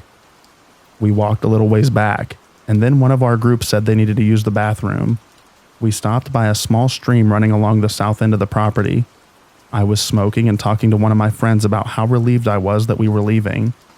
I glanced down at the stream at the same time my friend did, just in time to see a black figure emerging from the water. It was not a cow, not a coyote. It looked like a too skinny and too tall man. We both screamed and ran back to the road. That was the last straw for everyone, and we all ran the entire way back to the truck. Now, I know that is eerie but kind of uneventful. Have no fear, my story isn't over yet. A few months later, this adventure had slowly left my mind. I had started to convince myself that the figures in the darkness were just cows, and that it probably was just the dark running water playing tricks on my eyes, making me see things emerging from the water that weren't really there. My best friend had come over to the house to sit outside, smoke cigarettes, and just talk. We did this pretty frequently. Like I said in my last story, we lived in the middle of nowhere, so dumb things like this were about as much fun as we could have. So we're sitting in her car just across from the road from my house. Her car is pointed towards the town park, which was just about a block away from my house. There are no other houses on the way to the park, so with the street lamps on at the park, you can basically see everything up there. "Oh look, a deer," my friend says suddenly. I could see a set of glowing eyes on the very far end of the park. Yep, there it is, I reply. We watch it as it slowly walks towards the center of the park. In this spot is a huge metal slide/jungle gym thing that's probably 10 to 12 feet tall. As the deer is walking, I notice that for some reason I can't make out any features of the deer. It seems to always be just out of reach of the street lamps that are dotted throughout the park. The deer is right next to the slide when suddenly it stands up. The eyes that we're watching are suddenly even with the platform of the slide, which would make this deer 10 to 12 feet tall. Then it starts to walk standing on its hind legs. Me and my friend both started panicking. What is it? That's not a deer. We keep watching this extremely tall creature cross the park when my friend decided that we were driving up there. She locks the doors and we head towards the park. When we were almost there, the eyes had crossed the street and went into the neighborhood across from the park. By the time we got there, whatever it was had vanished. Another few months go by. The event definitely had rattled us, and there was no convincing ourselves that it was a deer. Deer do not walk on their hind legs, and they are not 10 feet tall. One night I'm at the same friend's house. This friend lived smack dab in the middle of huge farmland. All around her were pastures. It was very peaceful most of the time. We had spent the night watching movies and hanging out. I went and started my car, and we were smoking together on her porch before I left. We were just chatting when suddenly her eyes leave my face and look behind me, and her eyes grow wide. I turn to look and see two glowing red eyes just past the fence into our neighbor's pasture. "What is that?" I managed to squeak out. "I don't know," she whispered back. The eyes remained fixed on us for about 30 seconds, then turned to the left, blinked, and vanished. We both ran back in the house. I didn't dare go home for another 45 minutes. If my car hadn't already been started, I probably wouldn't have left at all. A couple of years after these events, I was speaking with a Ute tribal member that I worked with, and she said something that gives me goosebumps to this day. She told me, "It isn't what's on the ranch that you should be afraid of. It's what follows you when you leave." I am convinced that something followed us from Skinwalker Ranch, and those terrifying events was something warning us to never go back. I never did, and I never will.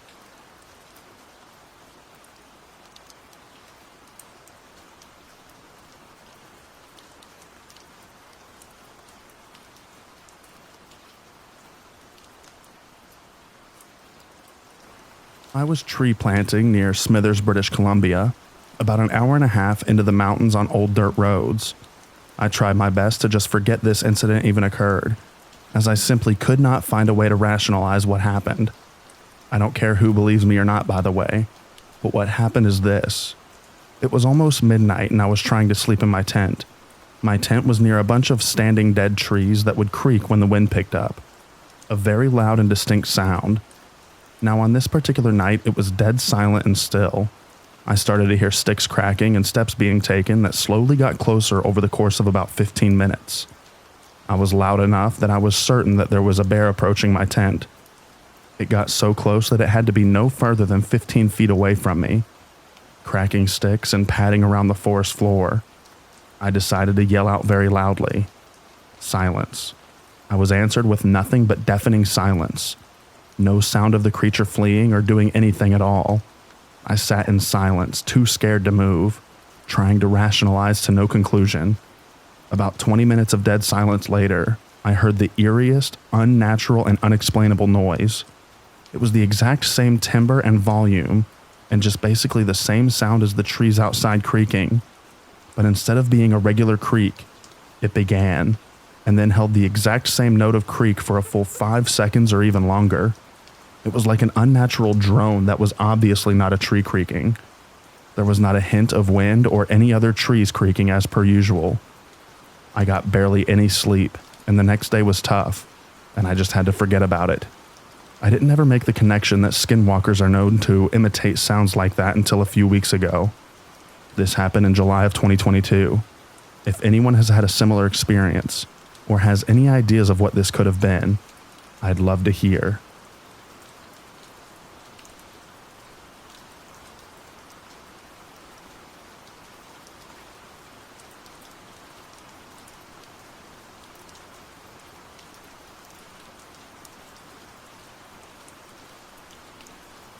So me and my boyfriend were in my 4th floor apartment last night around 1 a.m.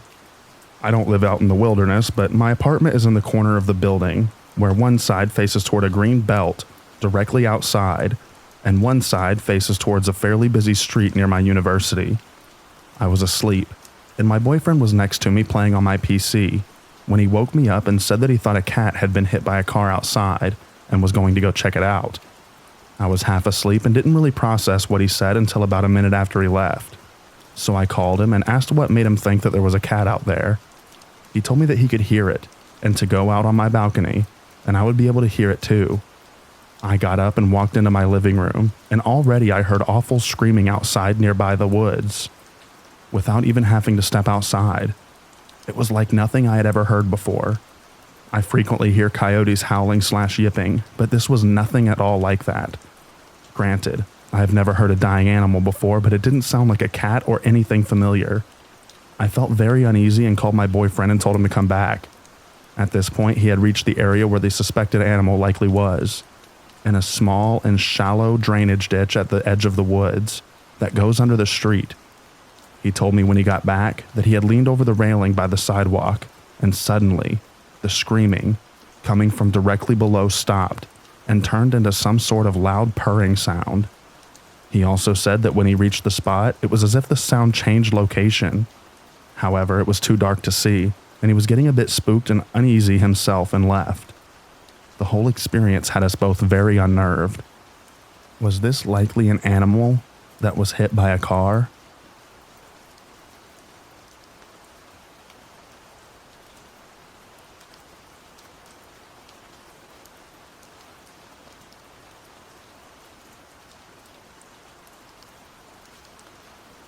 (2006) Pinnacle Lake Trail, Washington. I was camping with my wife and son, and we decided to go for a hike. We walked probably less than a mile and came across a small trail leading to a kind of small, boggy pond in the rainforest. It was a misty day with light rain. The pond was darkened by tall trees hanging with moss. We were going to venture in there as it was pretty but somewhat creepy. We probably spent 2 minutes navigating our way over and under some downed trees when my wife says, "We need to leave. Now."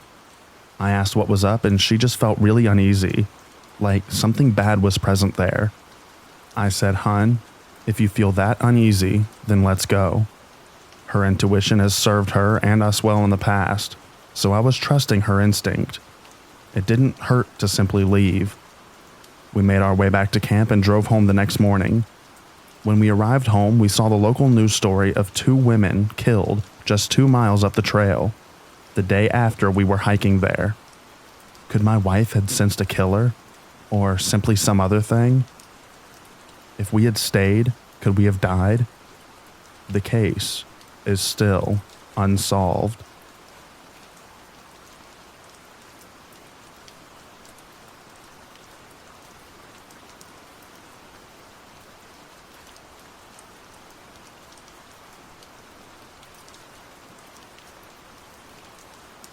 My grandpa was born in the last years of the 19th century and spent his entire life living in rural Idaho as a farmer and rancher.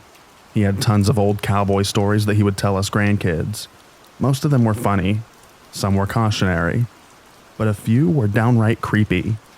When my grandpa was 6 years old, he, along with his older brother and a gang of kids from nearby farms, decided to go ice skating for the day.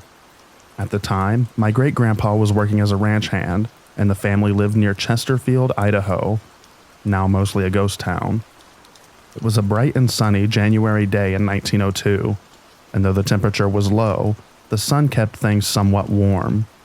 They had hitched sleighs to their horses and headed down to the Portlock River to ice skate.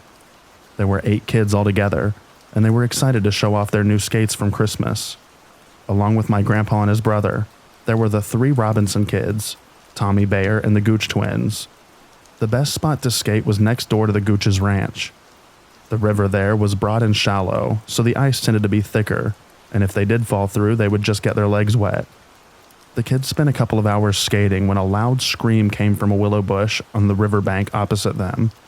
The kids could only watch as a giant man, covered head to toe in thick black fur, came lumbering out of the bushes. It was carrying a large tree branch and was screaming in rage at the kids. They fled towards the sleighs, trying to scramble up the riverbank in their skates. My grandpa, being the youngest, was at the back of the rush. He couldn't get a good foothold because of the skates and fell back towards the ice. The giant was now crossing the river towards them, screaming and swinging his branch. My grandpa was sure that this creature was going to eat him. As my grandpa tells it, Lady Luck smiled down on me that day by the river. Because as the giant was midway across the river, the ice gave way. It only submerged his shins, but was slowed down considerably as it tried to get back on top of the ice.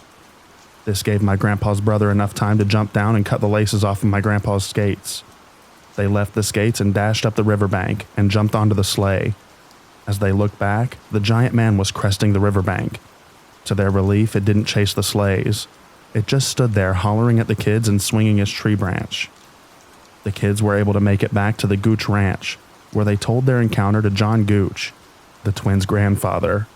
Word spread quickly in the tiny farming community, and soon a posse was formed to hunt down the beast. Where the kids had been skating, there was found footprints almost 2 feet in length. My grandpa's skates were found near the tracks. They had both been bent in half like horseshoes. The tracks headed west into the nearby mountains. The posse followed them as far as they could, but deep snow prevented their travel any further. The creature was never sighted in that area again. This story captivated the small community, and soon word traveled across the country of the Idaho Wild Man. There's actually a newspaper article describing the event. That spring, my great-grandpa decided to buy a ranch in the Little Lost River Valley, farther north in Idaho. My grandpa had many other weird and creepy backwoods stories, but he always said that this encounter frightened him the most. He was sure that he would have been killed if the giant hadn't broken through the ice and given his brother a chance to cut his laces.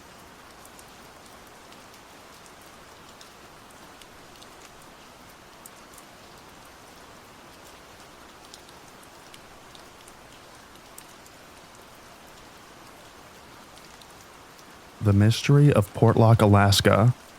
The community of Portlock began in Port Chatham Bay in the Kenai Peninsula as a cannery in the early 1900s. Its inhabitants were mainly Russian folk, specifically from the Aleutian Islands, which form a curving archipelago that connects Alaska and Russia while delineating the Bering Sea from Pacific Ocean. In 1921, the community established itself enough to warrant a U.S. post office opening in town. The mysteries of Portlock began only a few short decades after its founding, with the disappearance of some townfolk in the 1940s.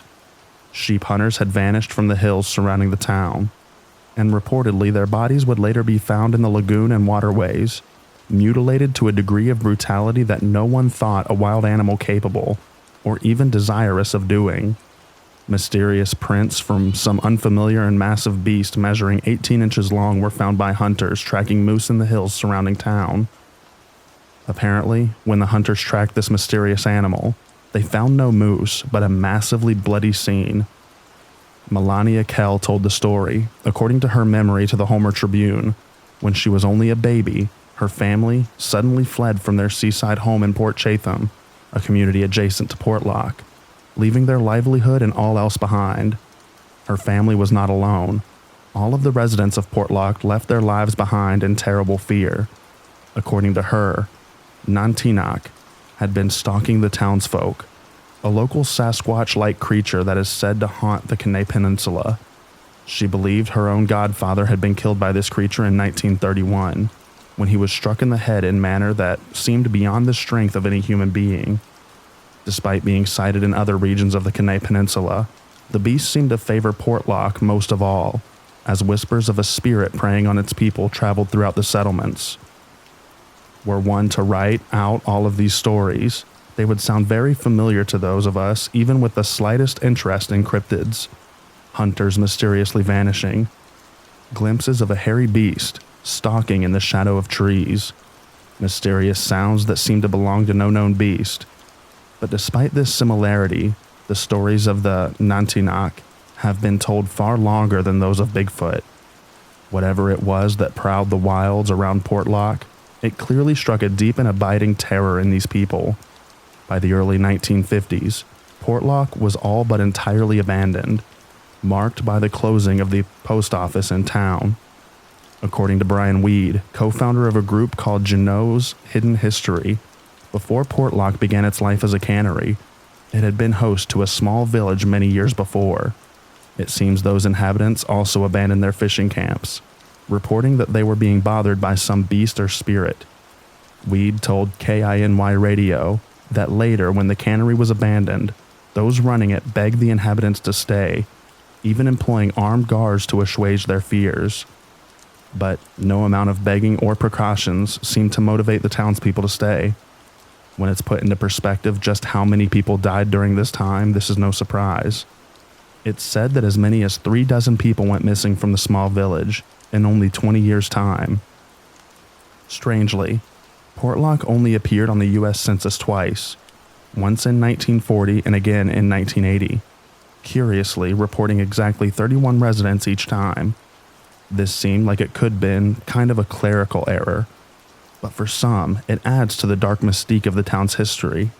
Could there be people living there still? Was the area repopulated again in the 80s only to be abandoned once more? According to locals today, the area is markedly haunted and not merely by Nantique lore. Even before Melania's time, there were stories told of other spirits that haunted the Kenai Peninsula, such as that of a pale-faced woman shrouded and draped in long black cloth that dragged in the wet earth behind her. She was said to emerge from the seaside cliffs, screaming and wailing before vanishing back into them. Could this creature that prowled the port town and surrounding wilderness for hundreds of years be a massive lineage of bear? It's hard to imagine that people so intimate with the vast wilderness and all the explicable terrors it holds would be so grasped by such a delirious fear that they'd leave their whole world behind. Perhaps a few too many unthinkable tragedies happen in too short of a time, although dozens of murders or accidents is still hard to explain.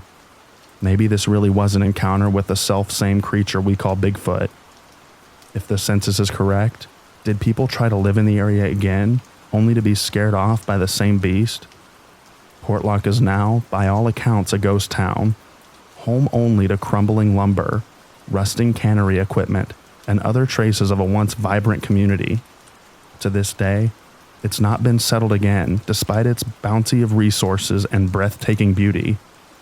The sway held by the local lore may keep that land untouched for many years yet.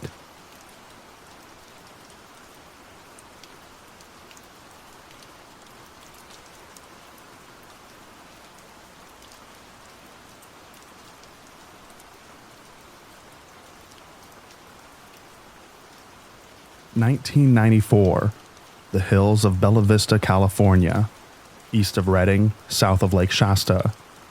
I had guests staying at my remote cabin. One evening, my friend was outside with his wife and ran inside. "You have to come out and see this." I was like, oh crap, now what? As many strange things occurred in those remote woods. I leisurely follow him outside, off the deck and out into the yard. He says, "Look," pointing above the cabin roof. Directly above the cabin are these baseball-sized flashes of blue electricity, like 25 at once or more. They were randomly flashing as if a bunch of cameras were going off. There was no sound to them. I can't recall how long this lasted. Judging from the time, they must have seen them, came all the way inside to tell me, and still occurring once I got outside. It must have been at least 3 minutes that the flashes occurred. I lived there for a few years and never experienced this before, but it wasn't entirely surprising.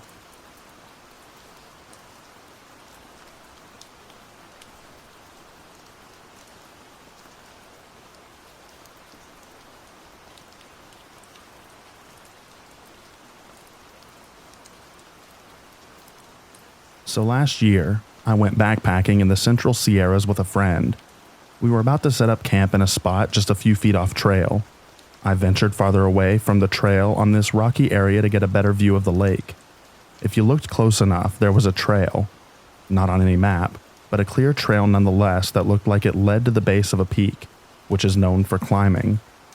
I started following it and came across the most peculiar camp setup. It wasn't like any backpacking setup I'd ever seen. There were a couple of backpacking tents, but there was also these white foldable tables, a canopy tent and a grill, a full-on cabinet-style backyard grill, clearly heavy equipment that requires at least 2 people to carry each item. The nearest road was 6 miles away, and the only way up to that spot was foot or horse. How the hell did they manage to haul that stuff up there? I didn't see anyone. I saw all that stuff, turned around and let my friend know. She went back up to check it out, but she didn't see anything. Either she didn't walk down the trail far enough or my mind completely made that up. Maybe the altitude and sun exposure got to me. I don't know. Either way, I didn't feel safe staying there, so we camped somewhere else. Anyone know how that stuff could have gotten up there?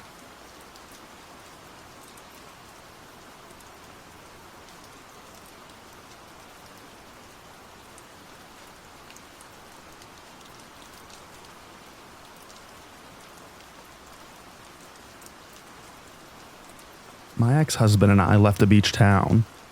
We were there visiting friends, another couple at their cottage, all day and evening. We just left as the sun went down about 9:30 p.m.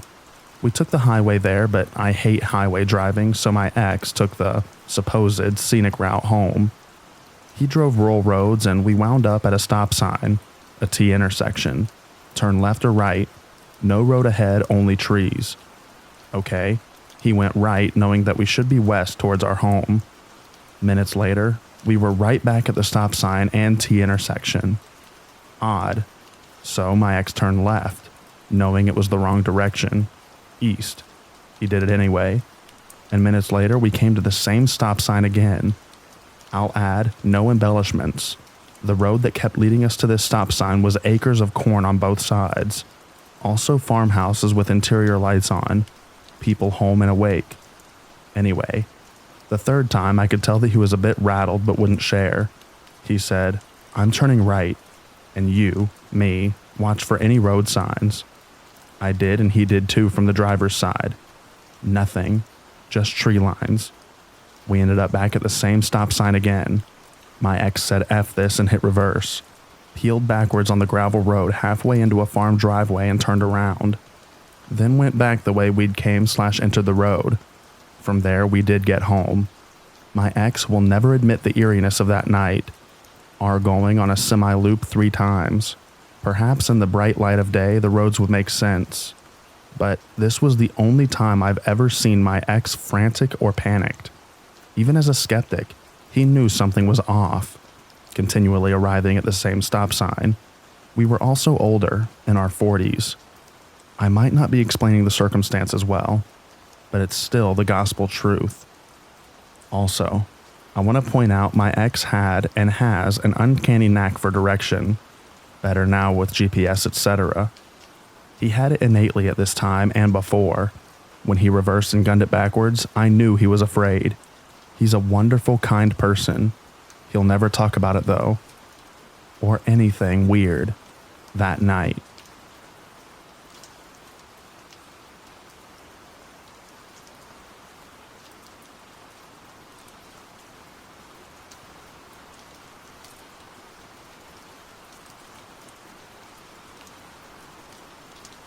So there's a park in Tucker, Georgia, called John's Homestead. What it actually is an old vacant farmhouse that sits awkwardly in disarray along a busy highway. Some 100-year-old homestead donated to the county to build a park and trail system over a few good acres. Although the adjacent highway is often busy, this particular patch could almost pass as the rural back road it once was. The homestead, 2 churches established a century ago, old cemeteries, and a few acres of wood in between bustling urban communities. To be honest, I don't remember much of the history of the place aside from the landowner being named John Johns, and an old picture of him didn't look too happy. I know the entire property creeps me out though. I only went a handful of times, not too far down the trail from the parking area, which is maybe a quarter mile from the homestead. I suddenly felt like I was being watched. It suddenly got quiet. I still made it to the old house, then circled back around. I stopped another time and had the same creepy feeling the whole time. And I'm telling you, you feel so far off the road and into the woods. despite having that highway running virtually right beside you the entire time. So I told myself that I wasn't going back. But I did. One more time. I really wanted to take a stroll before dark, and I was running late coming home, so I pulled over to John's homestead. I don't remember it feeling too weird on the trail. Maybe it was the heavier evening traffic. I could easily hear through the trees. Maybe it was the two middle-aged women on the blanket near the small stream sipping wine. Only time I ever encountered others on the small trail. But the walk to the house was fine. I get to the house, walking around it. I notice how pitch black it seems inside, despite the apparent lack of complete and intact boarding on doors and windows. It's got a chain link around it since it was deemed structurally unsafe. Very suddenly, I realize it's about to get dark on me, and that feeling starts creeping back. So I swiftly walk back towards the trail. I'm just a few steps into the wooded area when I hear a loud thud. Something big hit the ground. My brain is trying to convince me that it was a tree limb, but I immediately realize that there were no snaps or cracks. I look around for just a few seconds, but briskly walk my way out of there and get to my car as it's getting just too dark to see. I didn't think much of it until I read a few days later that human remains were found just a few feet away from where I was standing when I'd heard the noise. Other than a body found, the county never released any identity or any more details, and this was over a year ago. So maybe this little spot in Tucker isn't exactly backwoods now, but what's there that feels off? Why did this one small stretch of woods never get developed? What's so special about this particular crumbling house? It looks so out of place in the bigger picture of the area. What the hell did I hear? Who was found dead? And what happened?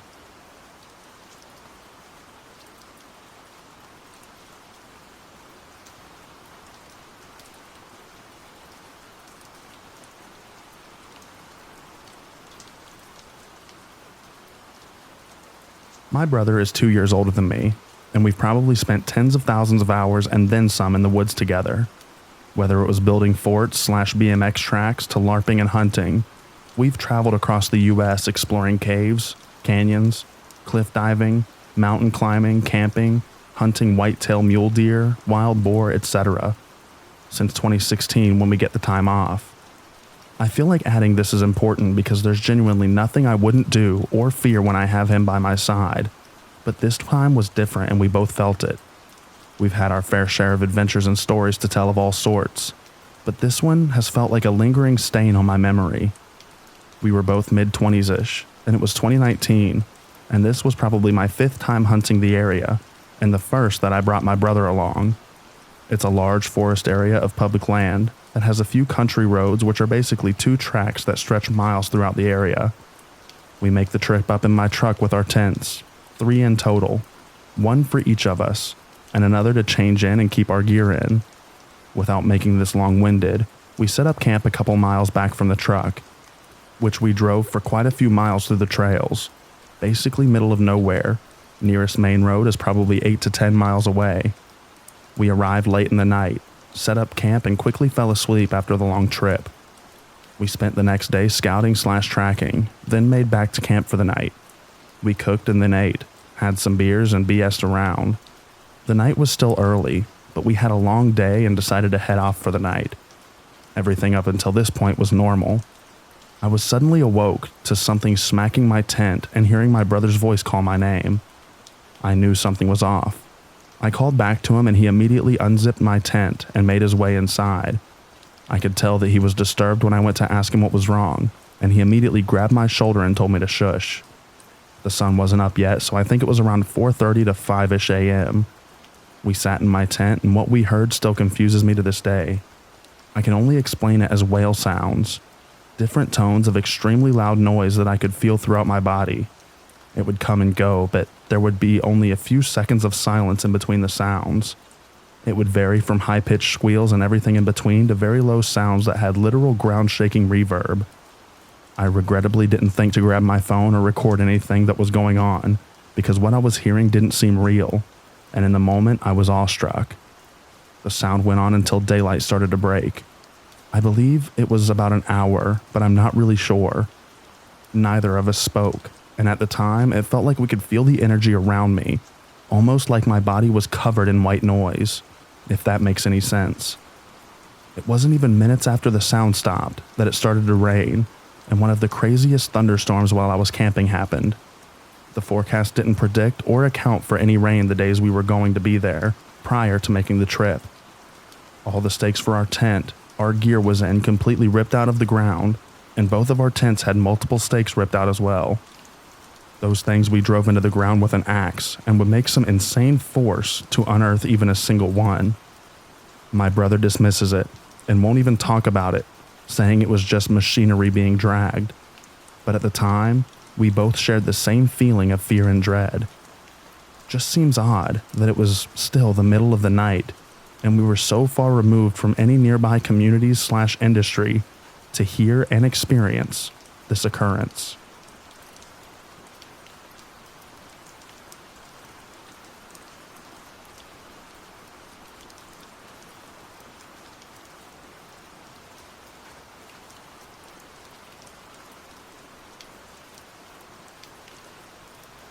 When I was growing up, we lived near a town called Welty in Oklahoma. It's not really much of a town, just a tiny store, some churches, and a lot of farms. We lived off of the main road, close to an area called Mockingbird, which is also nothing but farms and a cemetery, and not even considered a town. Very middle of nowhere. My dad told a lot of creepy stories about this place, especially having to do with orbs and weird deer.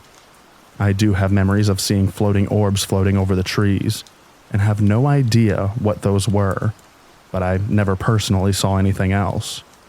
My dad has always been a skeptic, and never chimed in on these stories. He has Alzheimer's and has a great memory of the past, but terrible short term. The other day, he was telling me how much he loved living out there, and wished he could still live there, and I brought up the orbs and the creepy stories my family always shared. He agreed that they were always creeped out there, but then he told me that he actually saw something really odd once. He told me one night he was sitting on the porch by himself, and a man ran through our yard wearing what looked like a deer head. Not just the antlers, but like he had on a deer's head. He just ran through and continued on down the pitch black road. My dad didn't know what to think of it. He just told me he thought people out there had too much time on their hands. My mom and brother also saw what they said was a deer walking upright, all the way down the road. I know deer do this, but they said it just kept walking like that in the middle of the road. My aunt also said they passed a man who was wearing a deer's head on the road one night. There aren't any streetlights in this area, so he was just out there in the dark road alone, just standing there.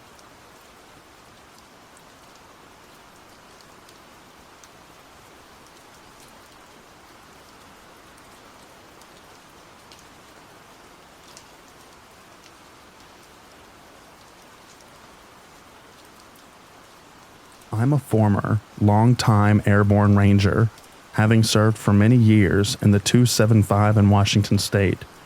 After my service, I was a Forest Service firefighter and disaster response contractor.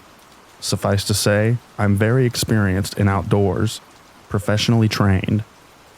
In 2009, I was hiking in the Weyerhaeuser Forest Reserve near Offutt Lake in western Washington State. The preserve was adjacent to the home of a buddy's father, and before setting off into the lumber preserve, his father had implored for me not to go hiking in there alone, as it was a very dangerous area and a very frightening area. He had lived there for 30 years and refused to let his kids to ever step foot into the forest. Being a young, confident ranger, I laughed off his superstition and headed out into the virgin forest. It was an unusually hot and humid day in late spring, and I was armed with a Glock 19 9mm pistol and feeling very capable and competent. I had made it about 3 miles into the forest and came to a massive bowl section of perfectly manicured pine forest with no undergrowth, just tan spruce pine needle bed as far as the eye could see. It looked like I was stepping down into a forest bowl the size of a modern football stadium. I got about halfway down the bowl, and literally every sound in the forest became totally, deafeningly silent, all in an instant. It was as though I had stepped into a soundproof studio room in one step. No bugs, no wind, no ambient sound, nothing. By this time, I had been to combat twice and graduated ranger school and was a pretty salty individual, but I'm not ashamed to admit that I was overcome with a feeling of fear, dread, deep, guttural, paralyzing fear. I gathered myself together and turned around and practically ran the entire way back to Curtis's father's house, got in my truck and left, and never went back. I've spent years thinking about what happened in those woods, and to this day I have no answers. I was completely sober, fully aware of my surroundings, and in good spirits and health at the time of this incident, with no mental, physical, or psychological issues. I can't say what the incident was caused by, but I have never been so deeply in fear in my life. Even thinking about it now, over a decade later, makes me feel uneasy, as though whatever was in that forest is still there. All this I swear on my scroll to be true.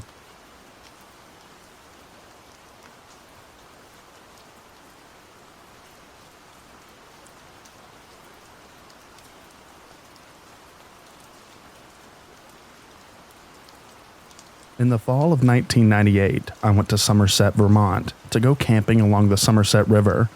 A forest road runs up to an airfield with free dispersed campsites. It was first come, first served, and in the summertime it would be packed with all kids partying and living their best lives. Still, my girlfriend and I planned this trip in the fall because the fall leaves in Vermont are something special to see, and we knew the campground would be empty in the middle of the work week during the off-season. I set up our tent, and we walked around the woods down to the river and just enjoyed the season's natural beauty. We lay in the tent, talking as the sun went down and drifted off to sleep.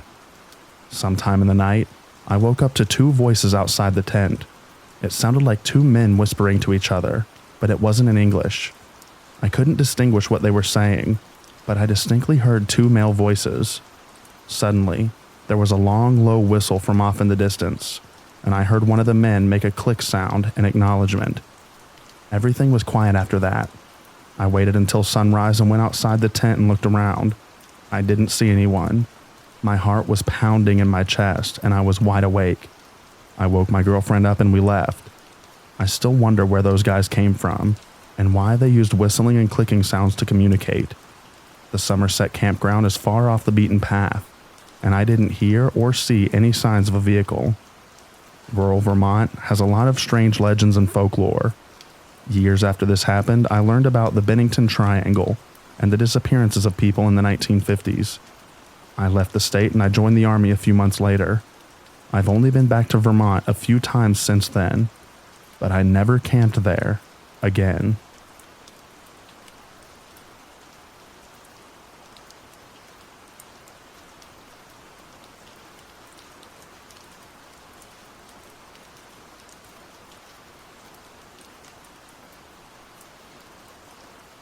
I came here, hoping anyone could share similar experiences or give insight. I took a trip to stay in a cabin in the middle of the woods high up in the mountains in the city of Ranger, Georgia, USA. This neighborhood was 30 minutes up in the mountains, away from civilization, and even the cabins were spread far apart. The front deck of the cabin was completely exposed to the woods, so I acknowledged that any animals could stroll along if they pleased. But I stayed there for about a week, and me and my boyfriend sat outside on the front deck every night, very late, and at no point felt in danger. It was peaceful with fireflies out and sounds of crickets every night. Until the fifth night. It was eerily dark too. The moon was covered heavily. It was about midnight, and all of a sudden I didn't feel peace like I did those other nights. The forest went completely quiet, and I felt a horrible sense of dread. I genuinely feared for my life. I sat there in my chair looking out into the dark forest trying to rationalize and calm myself down that it was just my mind playing tricks. But all of a sudden my boyfriend said out loud that he also felt unsafe. That's when I realized it wasn't just me. We then both heard a blood-curdling scream, and we pulled out a flashlight to see what it was. Turns out it was a gray fox. They make scary screaming sounds. The weird part was that the fox was just running and had its ears and tails down like it was scared. This was in June, and I read that foxes scream like that when it's mating season or if they're in danger. Their mating season is winter, and this happened in June. So I do believe that this fox was in danger or afraid, as well, adding to our fear. The cabin has 3 floors, and we were able to climb out the window and sit on the roof because we wanted to still be outside and relax. Didn't matter how high up I was, I felt something truly evil and stayed inside. The only other time I felt something so evil, or like someone was watching me, was when I had a few paranormal experiences at a haunted house. Georgia doesn't really get mountain lions that often. Maybe a bear, but it didn't feel that way at all. It just felt so unnatural.